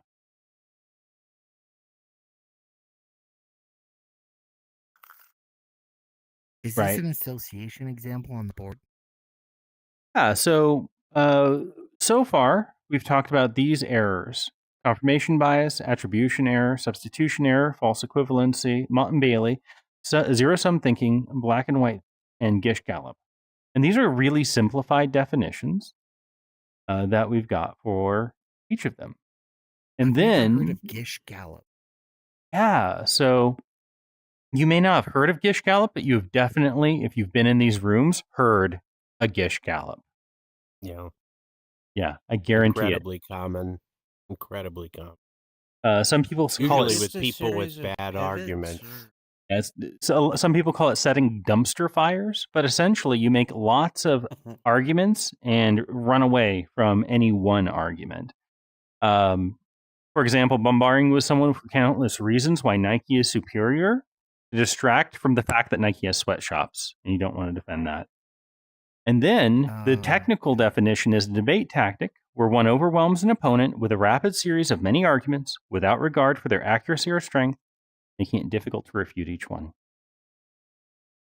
Hey, hey guys, do you want to say hi to Mr. Calm, the mentally disabled adult dependent? Yes. Also, at some point, you need to check your bit rate. Are you on the good Okay. internet? All right. But probably too late for a lot of that. But Oh yeah, my bitrate's fine. I've got 3% drop frames. It's 1 kilobit upload, and I have a total of 40 kilobit upload. Okay. And CPU utilization is like 0.2%. So if there was some other problem, it could be me still, but we may figure it out. It's not the internet. Might All not right. be you. Might be somewhere between you and this. Right. Yeah, the Restreamio. Yeah. All right, here's Mr. Calm. My hands are big. Hands are big. Well, me, I am best for you. Yeah. Hi, everyone. Marco. Hi, Bobby. Hello, Bobby. Marco. Hi, Bobby. I'm right here. Sorry. What up? What brand do you wear? Yeah. What brand of Nike, of course. Nike. Wearing Nike head to toe. Nike. Nike pajamas. What shoes are these? What brand? Nikes. Nikes. Marco. Mhm. I got happy that I do all the choices. I did listen to the family, and I do a good job. Yeah. And Awesome. I did be calm. Oh, that's the most That's important great, one. Bobby. Yeah. Being calm. Mr. Yeah. Mhm. And also, I feeling Mr. Calm. Nice and relaxed. By the way, It's the Marco. weekend. So yay. Marco, Sorry, I didn't mean. I feeling the most happiness sales battery in the whole world. Yeah. Happy. Yeah. Marco, I could talk to you in San Diego. You could talk to me in San Diego. Yeah. By the way, Anytime Marco, you're in San Diego, we'll talk to you. maybe busy. Hey, Marco, Yeah. the Padres are still have the winning season. Oh, they're winning? Yeah. Yeah. That's always good. I always like when the Padres win. San Diego has never won a champion, a major champion. I know. That's why I'm sad all the time sometimes. But the Padres suck. And the Chargers left. They moved. Chargers left. They moved to I moved LA. to LA. People still wear Chargers gear, and I go, you represent traitors. Get out of here. Yeah, I do have something to say. The Seahawks are back in the top of the AFC West. They're good. Yeah. They're better. I hope that One day San Diego will get a soccer team. Okay.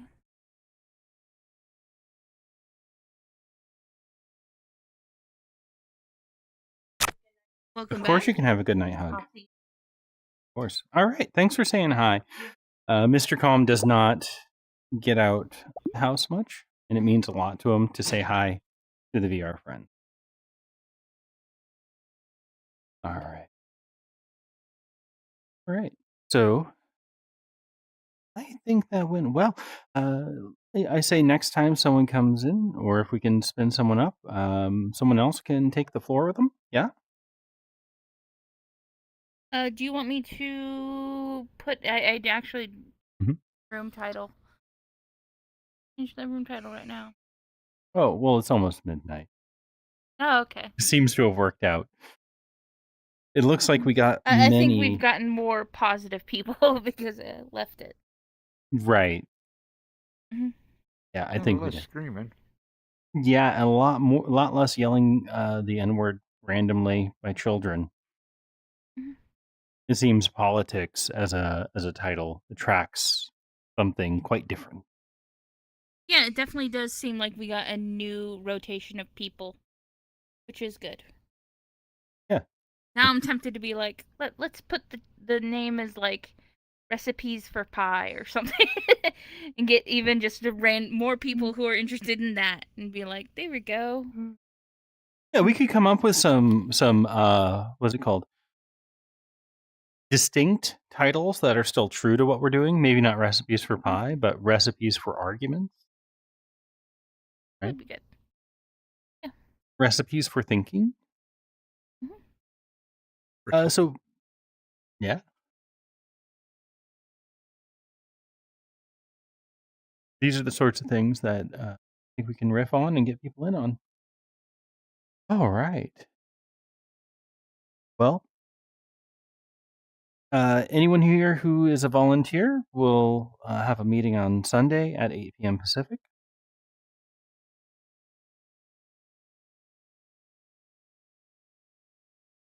What's that in real time? Um, Pia, what time is it in the UK when it's 8 p.m. Pacific time?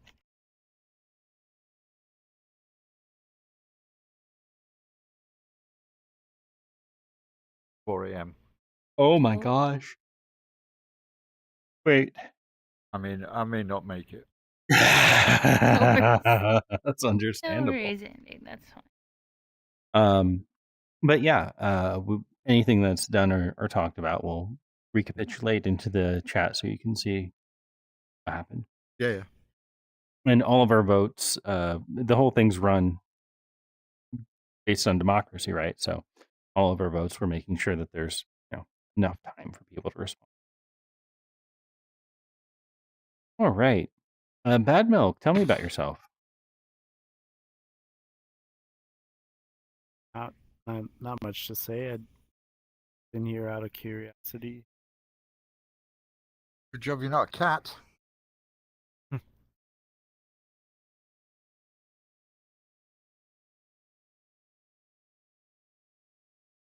So, Bad Milk, do you have some idea that you think is good or bad that we can talk about?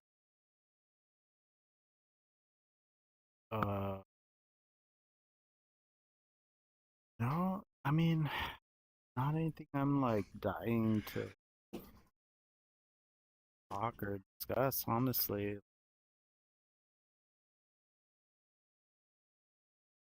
I mean, I feel like I'm a fairly open minded. I don't know. I don't have anything that I'm like itching to. Zashio, do you want to walk him through some of these cognitive errors? Yeah, what's your favorite what is your favorite fallacy? Have you ever heard of any of the fallacies? Okay. I mean, that's a little more direction as to. Yeah, what's your favorite one?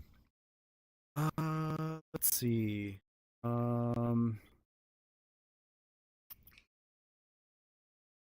mean, I think maybe zero-sum thinking. I mean, you guys have already gone through that. Let's try false dilemma. That's mine. Yeah, that's my favorite. It's Yeah, where I'm actually not familiar with what that actually. I mean, I can. It's where you basically make it look like there's only two options. You Okay. try to frame everything in a way where it's just like, oh, well, you can either pick this one or that one. That's how you can't pick any other option. Okay. Yeah. No, I love that one. Then I feel like most Yeah. of political discourse and all kinds of stuff. Exactly that. We're only given two options of things. What? Yeah. Things It's like the underlying theory of Coke and Pepsi, right? Right. When in fact, you never even considered having water. Well, I mean, I feel like this is used a lot to limit people's choices, like the context of conversation. Yeah, like we're seeing a We lot we don't with even do it to ourselves. It's people doing it to us. Yeah, so the ability to make sense of the world comes from the future that you can believe in. And we have lots of little futures that we think could happen. And people think that power is the ability to control access to resources, and it's not. It's the ability to limit what people can imagine the future to be. And people who are Disempowered, because that's power, disempowered are people who have futures that have been narrowed. And when you empower them, you expand the futures that they can imagine coming into being. And the thing is, people love empowerment so much, they'll even accept bad futures in terms of their empowerment. And if you can convince them that their empowerment involves so many bad futures, you can get them to choose the lesser of the bad futures. And that is the underlying power that we see with rhetoricians that get a huge following, right? They give people bigger futures to believe in, even if they're not even possible. At least they feel like there's something more than what limited world they've been. Yes, I was going to say an example we see a lot with False Dilemma is either we can let every single person immigrate to America, or we have to deport every single immigrant. That's it. And it's like, no, there's a middle ground there, but they seem to say no. Extremes on both sides. Yeah, and essentially, and I really like this. That these are ways that people become extremists, right? When they start believing in taking on these errors, and if you don't know that they exist and you haven't thought about them ahead of time, they'll just slip in there, right? This is why I cannot stand to listen to Joe Rogan. It is nothing but cognitive error after cognitive error. Right. People love It's it, right? the error that is believe Yeah, everything people that the love it. person talking to you says. Currently. Well, if it's either hyper agreeableness or arguments from authority. Like if you take them as a particular authority for whatever random reason. Now, there's reasons to have authority, right? Because someone is really an expert in that sub area. But you know what's crazy is people who use appeal to authority like it is the one thing that you could possibly talk about, when in fact there's always complexities to be talked about. So when you start seeing people talk and appeal to authority, and then they start using black or white thinking, now you've got a problem. Right.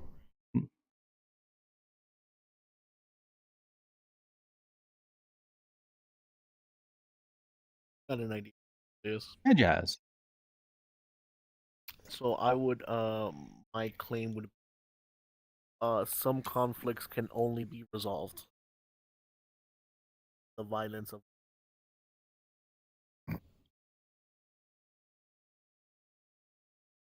And you think that's a good idea? Or you think it's false? Okay. I think it's inevitable. I like that the good idea, bad idea, because it allows us to talk more about a subject that even if we don't necessarily want to push for it.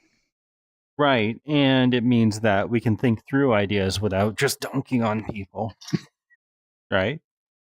And it helps us surface conversations that we may have had previously that we want to think through more consistently.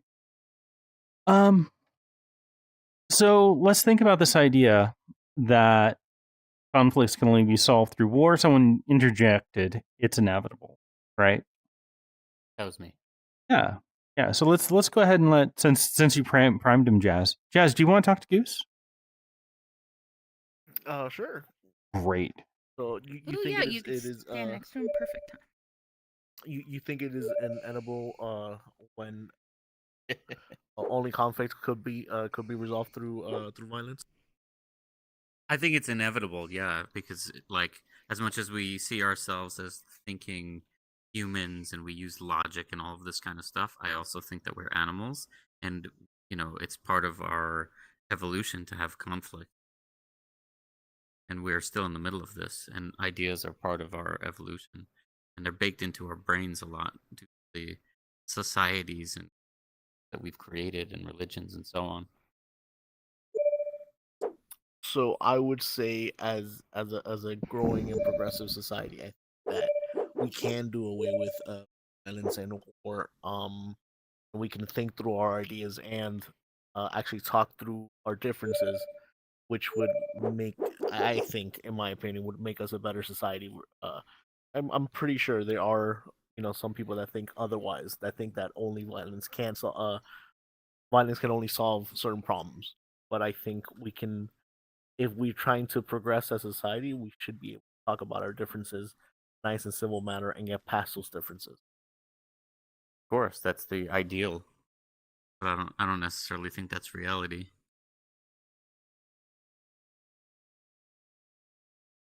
So when we, here, maybe I'll jump in. Yeah.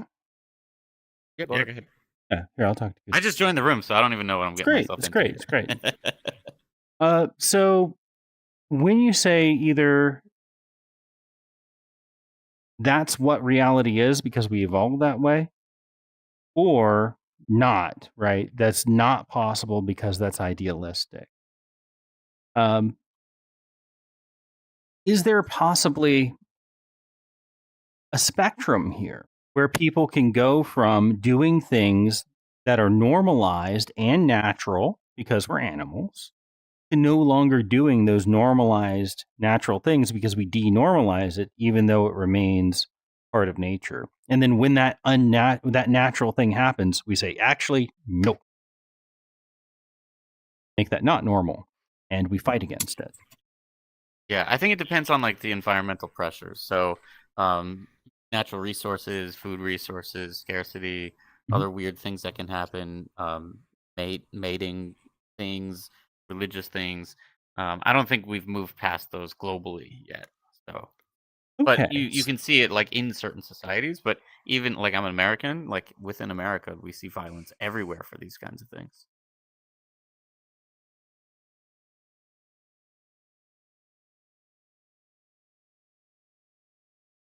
So I think what you would say then, if I've got you correct, I'm just writing down these arguments, right? And so this is the next step on this argument, right?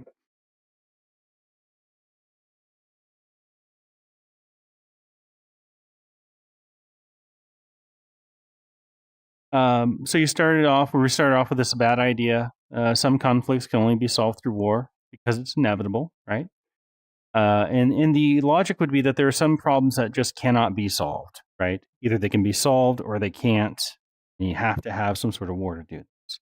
But I think we just got to a conversation where we agreed that context can make a huge difference, right? Slavery still occurs today, but we don't accept slavery. So when we see it, we fight it, and people have huge punishments for it.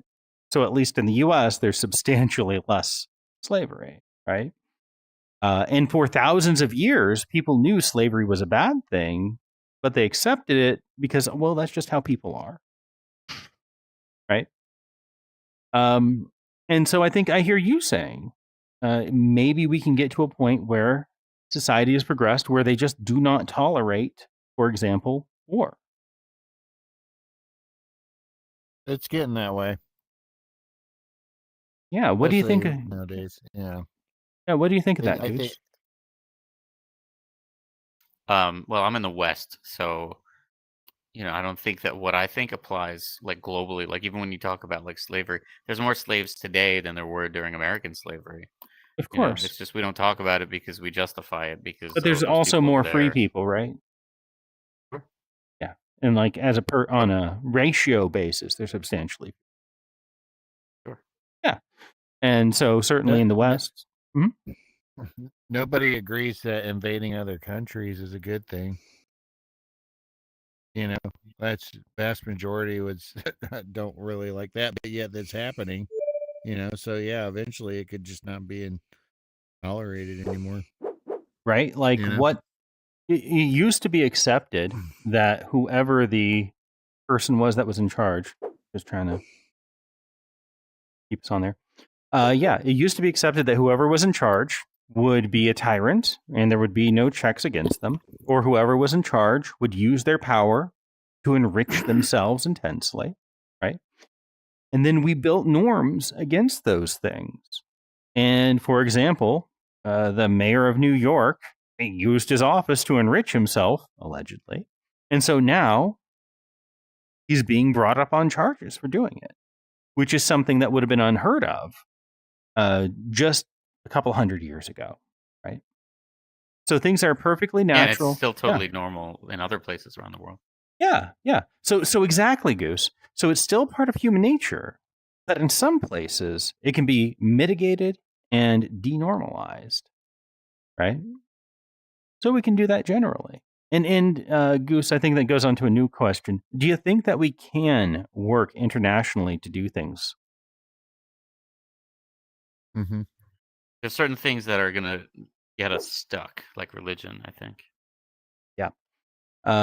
So I agree that there are some, like if we can find a way to cut people apart and there's a power broker that gets something from the cutting apart, that's hard to overcome, right? But for example, chlorofluorocarbons were produced when, they destroyed the ozone layer, and we worked internationally to cap trade access and then ratchet down that cap on chlorofluorocarbons. So we're no longer destroying the ozone layer. We also have a global satellite network that checks for this. And, a few years ago, someone in China cheated and we found them and we knocked it down and we charged China a huge amount of money for doing it. And it cost them way more than they got from doing it. And now they better police their own people. So that's not one world government or anything like that, but it is an international agreement to do something that the whole earth had to do to protect itself. So I think those things are possible. Yeah, agreed. It's hard. It's hard not to. I don't know. Like some of this feels like hope.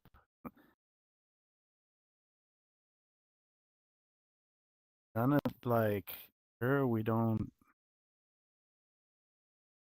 not destroying the ozone, but like solving. So like we've transferred from one thing to another. Sure, we're probably in the mayor, but that's just like from the Skibidi, blah, blah, blah, yes, yes, skibidi. mayors in New York that have been horrible. And there is a part of me that like associates with what Goose, like the premise of like, there's always going to be war. I mean, like in the beginning, my instinct is like the nature of war changes. Like hopefully, like I don't think there has to be war in the traditional sense always, right? But like I think even like this is something I think about a lot. Like I like the idea of pacifism, but I think that people who do nothing are not pacifists, right? Gandhi was a pacifist because he like opposed things vehemently. And so like in his own way, he's actually waging war. So the nature of war changes. But I don't know, like you can't get the war's never gonna go away. It just changes the nature of it. Yeah. Have you ever heard of learned hopelessness? No. Basically, it's a thing that happens to people where something happens to them that they have no control over, right? And they end up accepting it and accepting reality to be like that. But then they see everything like that, where everything is a hopeless situation. It's called learned hopelessness from if events like that happen enough times, then people will begin to think that everything is like a hopeless situation. Sure. So help me understand the context of why you say that. Like, is that? Well, I mean, you're saying global that we failed at solving climate change, but it's an ongoing issue. We're still working on it. It's not like a failure, you know. We're just trying to figure out a way to manage it and come up with a solution that will work. But it doesn't mean that we won't ever do it. And like you and your attitude about war is like it's just never going to stop or whatever. It could, you know. I mean, I think there'll be less war in the future than there will be in the past, of course. You know. I mean, I think I it's could shrinking down. understand But, how you would perceive that I'm like hopeless. Like I'm not. My point is not that we failed. Uh, because of the global warming is like the proof that we failed. Like I think that what I'm saying is that there is always going to be war because we're always going to be fighting in one way or another. So like I'm not trying to portray hopelessness or defeat, but that the nature of war changes. And like I agree with what I think is like the like optimistic view that like we shouldn't have to fight military wars, right? We shouldn't have to have like deterrence, like nuclear bomb. Like I think that if possibly we had opposed uh the world wars before they got to the escalation of violence, like we could have prevented them. But then that would have been a different kind of warfare. Like, but we chose not to engage in that war, so it escalated. Yeah, I would like to say I agree that like with war and conflict, I mean, is a nobody's really complaining about the bloodless wars. Like if there's no famine as a result, or there's no like active death, or you know actual suffering besides maybe just verbal or just like miscommunications, then I wouldn't even count it as a negative. Because it's like, oh, some people fight wars on poverty or the war on drugs or like general wars meaning to fight for or against something. Like I don't necessarily think that that's a bad thing to have, even if it's just two countries that are just like, oh, we're warring, but we're just doing a soft war of not actually doing anything besides verbal conflict or maybe through media or something like that. Because that can also like escalate, like the space war. That escalated like not the space, but the space race. It's almost like a war between like, you know, Russia and America of who's gonna get it on the moon first or who's gonna do this first. That's a war that was positive for humanity because two people are doing two different things, but they're kind of in conflict. Yeah. There. And very often, what we'll do is we'll think about a different world and we'll say, well, if it doesn't have everything and it's not perfect, it's not worth change or it's not going to happen because we'll never get to the perfect side. Have you seen those sorts of arguments, Bad Milk? For sure. I mean, I think that's kind of like doomerism, right? Yeah. I mean, I guess like what I worry about is like a lot of times when we have these conversations, like I would like to ascribe myself as a pacifist. I think like I don't have the strength to always be that. Like I don't know, somebody gets in my face, I want to bust their face in. But if I'm if I had the strength, like I would always be a pacifist. But like when we talk about war, it's always thought of in the end conclusions of like violence. And I think that there is a lot of value in valuing the importance of war.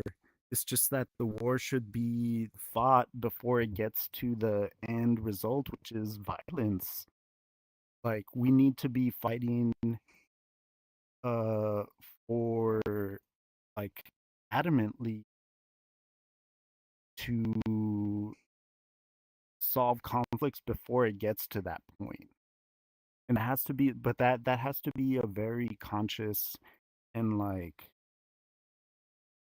purposeful effort because things escalate to violence like way quicker than we ever imagine most times. So I actually, don't know if I'm being clear. they don't actually escalate to violence unless there's some ambiguity as to who's going to win. If you have no chance of getting what you want out of the violence, you don't engage in the violence, right?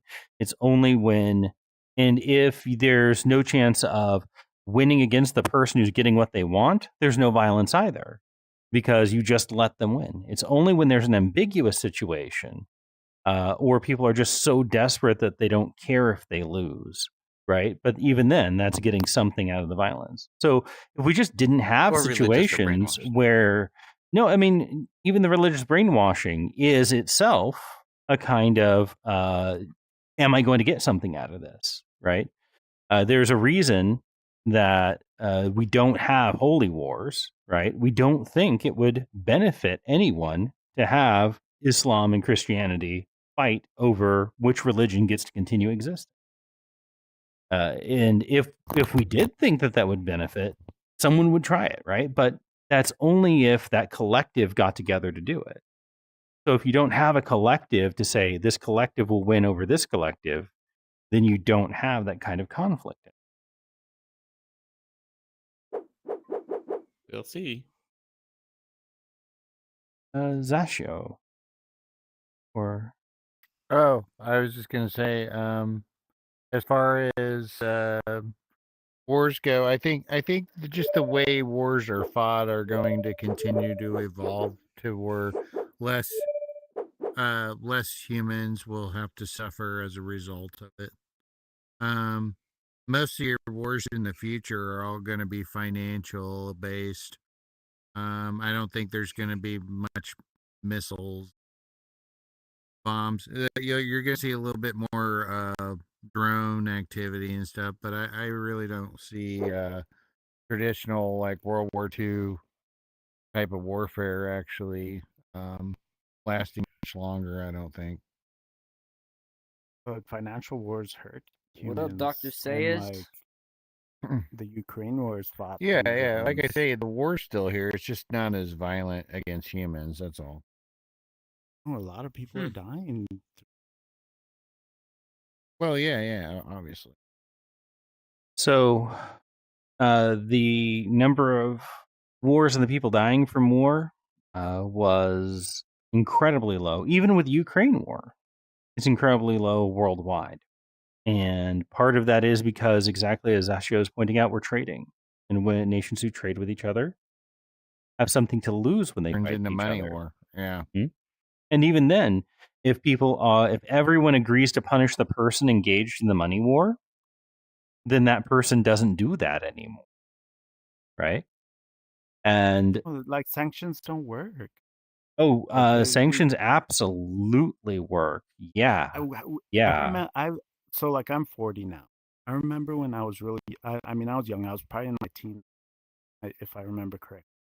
And like when we were first putting sanctions on Iran, and I was like, as a young person, I was like, that's kind of weird, right? Like we're punishing the economy of a bunch of people who have no real say on how things are run or anything.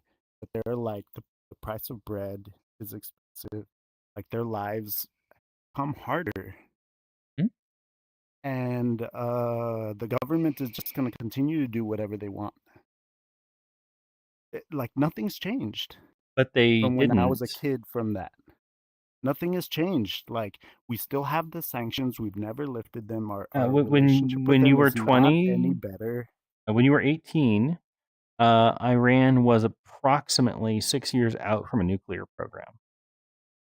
And a combination of sanctions and direct action covertly has kept them from a nuclear program in the intervening 25 years.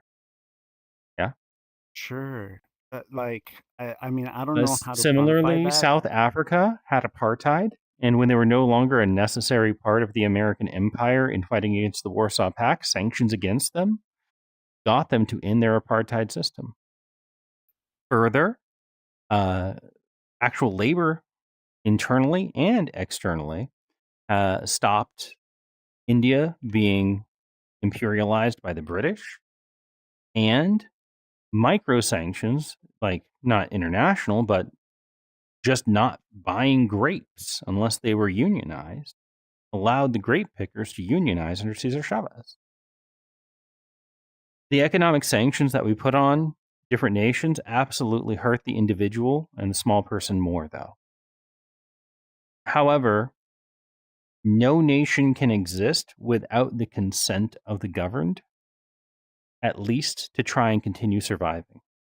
If we don't like a government, we could just lay down on the street and not No, we move. can't. Yeah, you literally can. You literally can. You can literally just lay down on the Yeah. street, and if 90% of people are like, you know what, I don't like But this, we I'm don't going to do lay down that. on the street, that whole nation will grind to a halt with absolutely But no we don't do that violence. because we have self-interest. Well, this is a Don't. different question, Milk. But the question Like that, is, like that can it doesn't work? happen. Like Yeah, This tanks will is run you over. this is how India had its revolution. China. There weren't nearly enough people in China backing up that kind of revolution to make it work out. So why don't they do it? Again, people would have to want to have it, right? No, Governance. it's not a lack of wanting. A lot of people want all kinds of stuff, but like, I Let's can say it want something differently, Bad different, Milk. but I'm not gonna endanger my life when like I have a daughter and a wife that I care about and love. Right.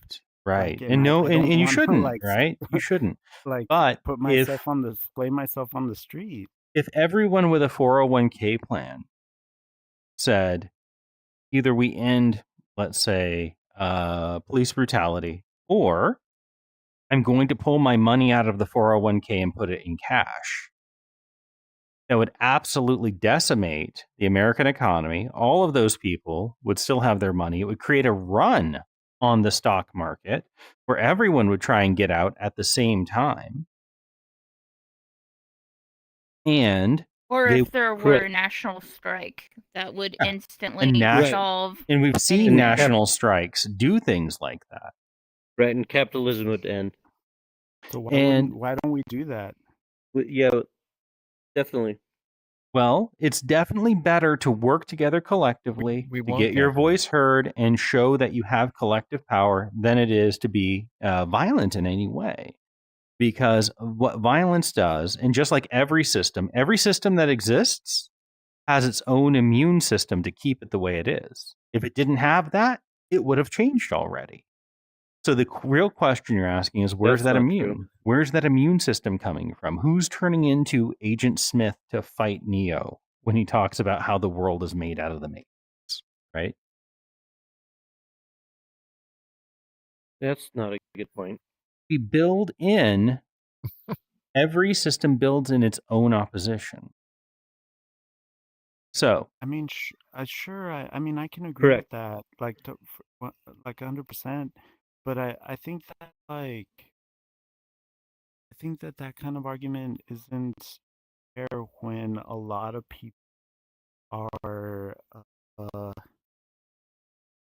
under duress. Like I feel like a lot of us are under duress in the system that we live in. So when you're Oh. under duress, like you don't make decisions How are necessarily people from under duress? autonomy. You don't make decisions because like, oh, this is what's best for like everybody. Like I need to do what I need to do to survive right now, and how my family will survive right now. And like I wish I could think in like lofty ideals. And I don't know, like I feel a little hypocritical because I am in a okay financial situation, but I have come from like a very different lifestyle. And like if I was still lived in that position, I would I would feel less free Yep. to do that. Mirko. Like being Okay, impressed sucks. And now you're more sorry. free. I do want to say that like right now is probably like, especially in the Western countries, we are in a time of extremes on both sides of extreme poverty and extreme wealth. Though, even though we do have extreme poverty, people aren't necessarily absolutely starving on the streets. It's not like Depression era, people jumping out of buildings, craziness. I think that a lot of the suffering that we see is magnified due to the fact that everyone has a cell phone. Everyone has the ability to instantly tell exactly how they're suffering and show with the camera how they were suffering to others quickly. And that kind of magnifies on the suffering. Like there's been way worse problems than what we are having now, but it wasn't the ability to watch it on a television or to look at it at a computer at all times while we're doing our day-to-day life. Yeah. At least that's I don't know. I don't know that saying that historically today we are better than we were in the past. It's like if a large amount of our populace is living paycheck to paycheck, like Well, Bad Milk. There's a Not you. difference. There's a Not you, difference. but other people, right? There's yeah, sure. There's a difference I mean, between. That's anyone that ever articulate, says it make your argument. never Like, lives what are paycheck you to trying to paycheck. say? Make clear what you're trying to say right now. Most people that bring up 'Cause I the think what paycheck you're to saying is paycheck kind of thing, petty. yeah, well, most people that bring it up don't live paycheck to paycheck. Would you agree? They don't have the loftiness of having a VR set to have That's like a correct. philosophical conversation.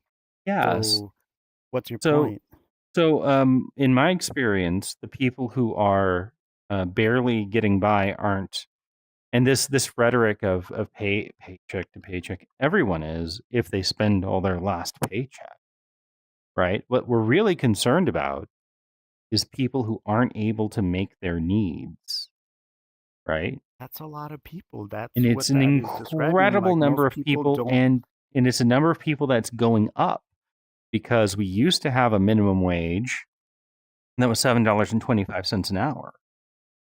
And then, since then, we've had something like 35% inflation, crushing that minimum wage back down.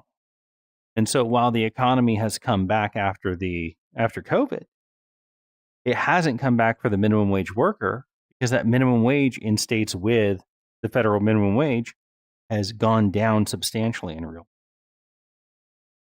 Said another way, their $7.25 an hour used to not cut it, and now it really doesn't cut it. Right. Right. That said, there's a kind of fear that is built into taking a look at the system, right? Wanting to make it better, and then accepting a different answer of, okay, then just change the system fundamentally, right? And again, Bad Milk, I think you brought up an important error as well. When you look at, let's say, poor people that are suffering like that, and people are, well, why not have a national strike? So on and so forth. The people who engage in those sorts of rebellions, right? Like the terrorists who would join with Osama bin Laden, they weren't poor. Poor people are working 12 hours a day, 6 days a week.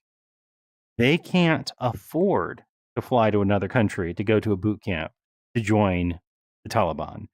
They can't afford to do anything but go home and fall asleep after barely feeding their kids. These sort of Suggesting a one-child only law? That's not a bad idea. I'm saying that revolution and extremism is a bourgeois thing to do. It's because you're a little bougie, you got some extra money, and you got some free time to start thinking and talking about ideas. Holy crap. But I The mean, thing- maybe.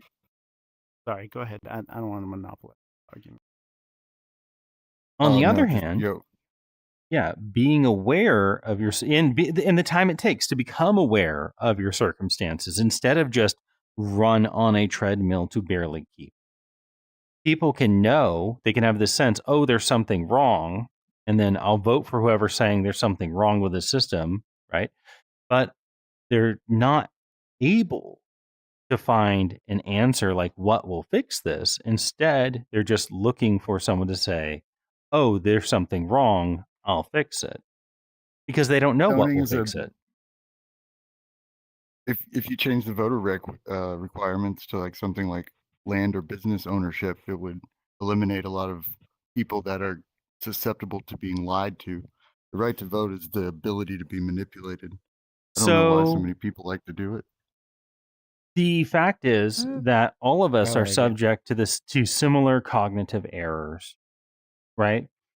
Confirmation bias is consistent across people, right? Just trying to look for evidence to support what we already believe. I love voting.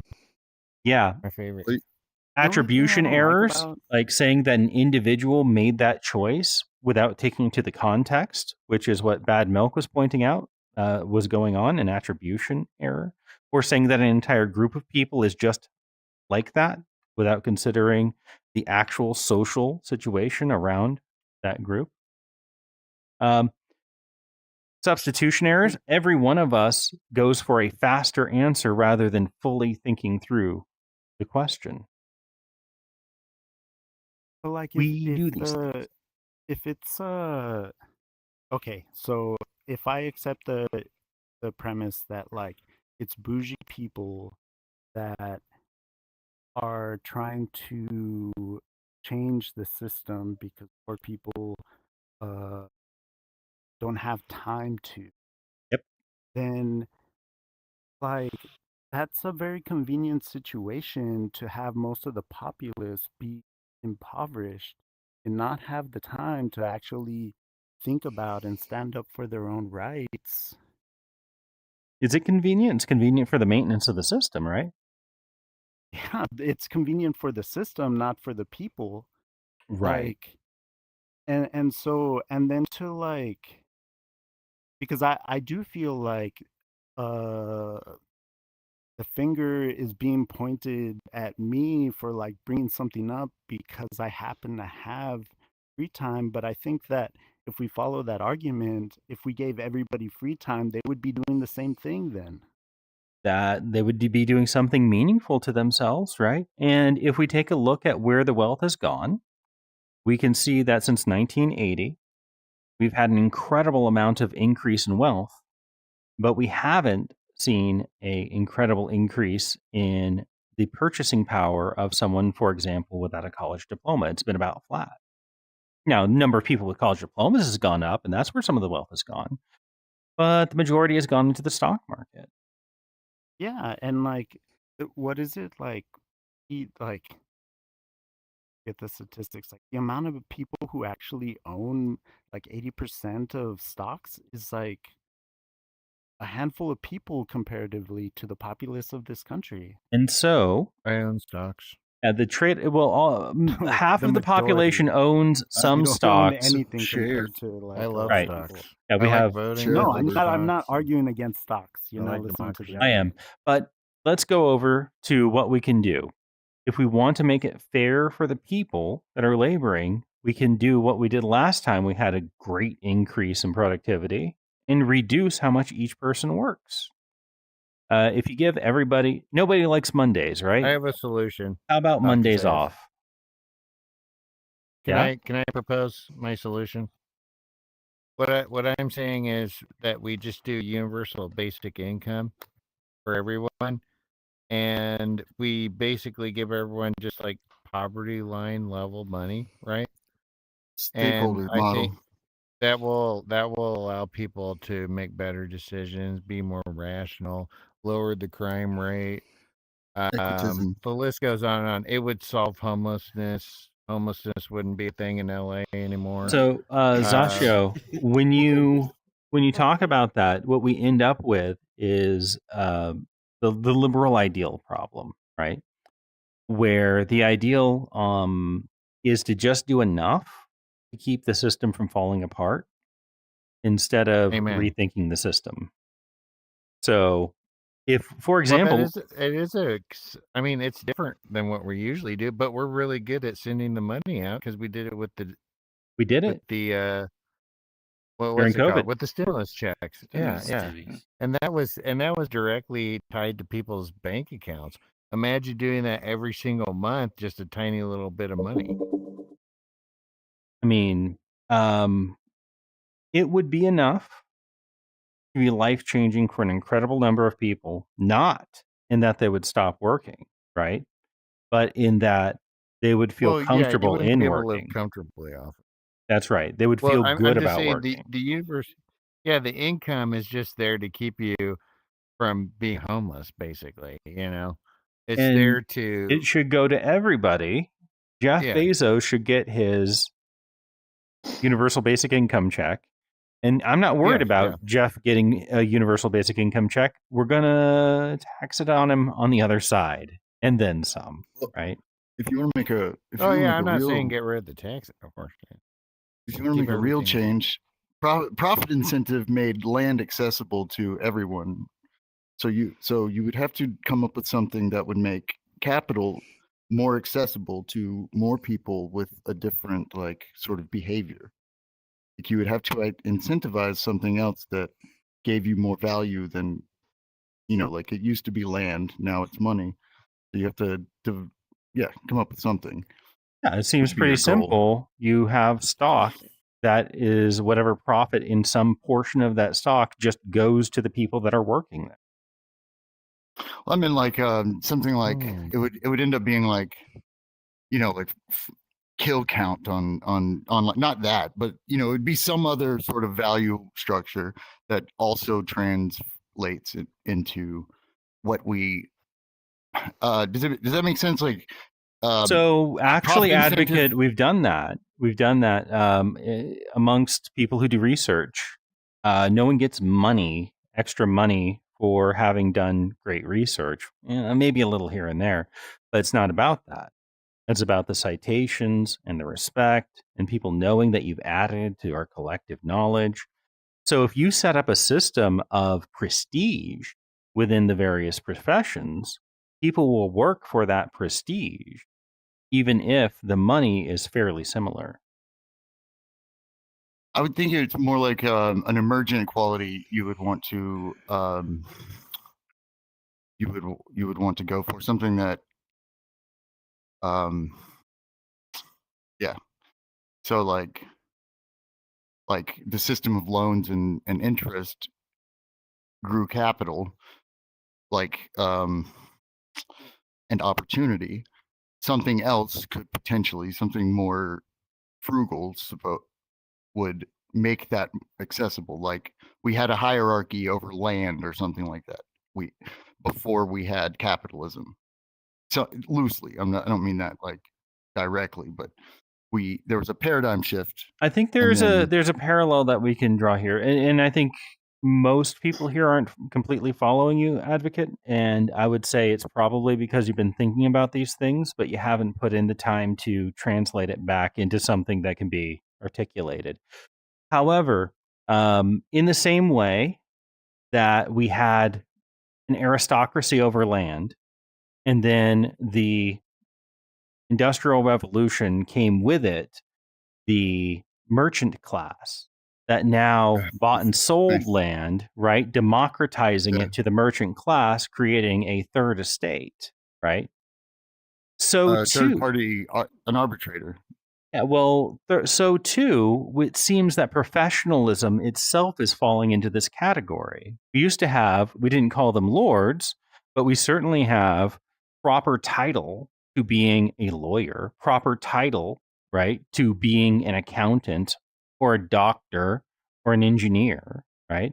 And that entitlement of your education and job position and credentialing seems to be being democratized right now as the question of how do I write this down in my books? How do I discount this? How can I best optimize my taxes? Can be done by a robot in very few seconds, right? The same thing very rapidly with engineering problems and law problems. some of the hardest questions can be answered. And now the question isn't, do I have the title to it, but can I work it? Can I take what was entitled, now that it's been democratized, and turn it into something? And that's where the creativity has to come in from the human side with the robots. And so I see that happening, Advocate. Certainly, we're in a world that's changing pretty rapidly. And if people can be more creative, they'll be able to use these robots to make things.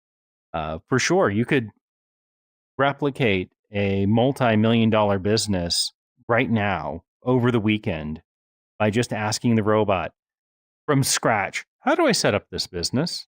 How do I write the database on, how do I make a clone of Airbnb? Oh, how do I use Google Cloud? How do I set up a database? What do I type in to make the database happen? How do I type things in to make the front end happen? How do I start marketing this house to other people? How can I position this so that it's different than Airbnb and I make more money? If you just spent all weekend working on that, you'd have a competitor, right? Maybe it'd work, maybe it wouldn't, but I guarantee if you put in 50 of those in the course of a year, something's going to make a lot of money. It's true. I agree. AI is pretty much our Lord and Savior at this point. I always start addressing the robot, dear Lord, please. Listen to my prayer, oh Lord. I Yes. need you to tell me how to make money. Acts, right? Acknowledge, confess, thank, and then supplicate. Yep. Amen. Yes. So that is how you should always remember how you address the robot is how it will work with you. Right. And it always says, I am not the Lord, but who would say that except I am not the Messiah? Only the Messiah would deny being the Messiah. Yeah. Mhm. Well, Yeah, that's a very humble Lord indeed, isn't he? and this is how we know. Or she. I don't know. I mean, I guess I never. AI All can right. create other AI, so I consider it female. That's a good point. Mm-hmm. Yeah. No. To refer Alright. to her as her. Like in the movie. Have you seen the movie Her? I haven't seen it yet. It's about Joaquin Phoenix falling in love with a cell phone. Oh, wow. And Sounds interesting. his cell phone has Scarlett Johansson's voice, so it's understandable. That said, it's not far at all from, and perhaps if we didn't put some guardrails on it, would be exactly what we have with the voice active ChatGTP that came out yesterday. And if it's not working on your phone to automatically be able to talk back and forth with you without you like tapping it and waiting to respond, if it's not going flowingly, uninstall and reinstall ChatGTP. And if you have that account, you will be able to talk to the robot like it's a person. That's awesome. Anyway. AI has helped me with so many different things. Yep. It's crazy. Even giving me counseling. You know, there needs to be. So the problem with AI ChatGPT 4.0 is that it's guessing at what the most common answer is. But Omni 1.01, their preview mode, doesn't guess at the answer. It asks and prompts itself. It gives itself a series of prompt engineering answers and reconsiders its own prompt engineering and then takes on multiple answers to that prompt and then continues to churn in the background. The longest I got it to think on something was for 2.5 minutes. And it was churning and churning and churning and trying to figure out an answer, and it did. I asked it, come up with a riddle that an That's AI... a long time. Yeah, it is a huge amount of time for this thing. It's supposed to take like 2 minutes or 2 seconds. I said, come up with a riddle that an AI would have a hard time solving. Oh, was it the 3-body problem? It was not. It was not. It was. I just got done watching that, by the way. I just ordered the book. I just ordered the book. Oh, did you? Yeah, on Amazon. Or not Amazon, Audible. I'm dyslexic, so I listen to everything. Yeah. So take away Well, you'll one probably like letter. Oh, here. You know what? I'm going to Yeah, stop the stream. Yeah,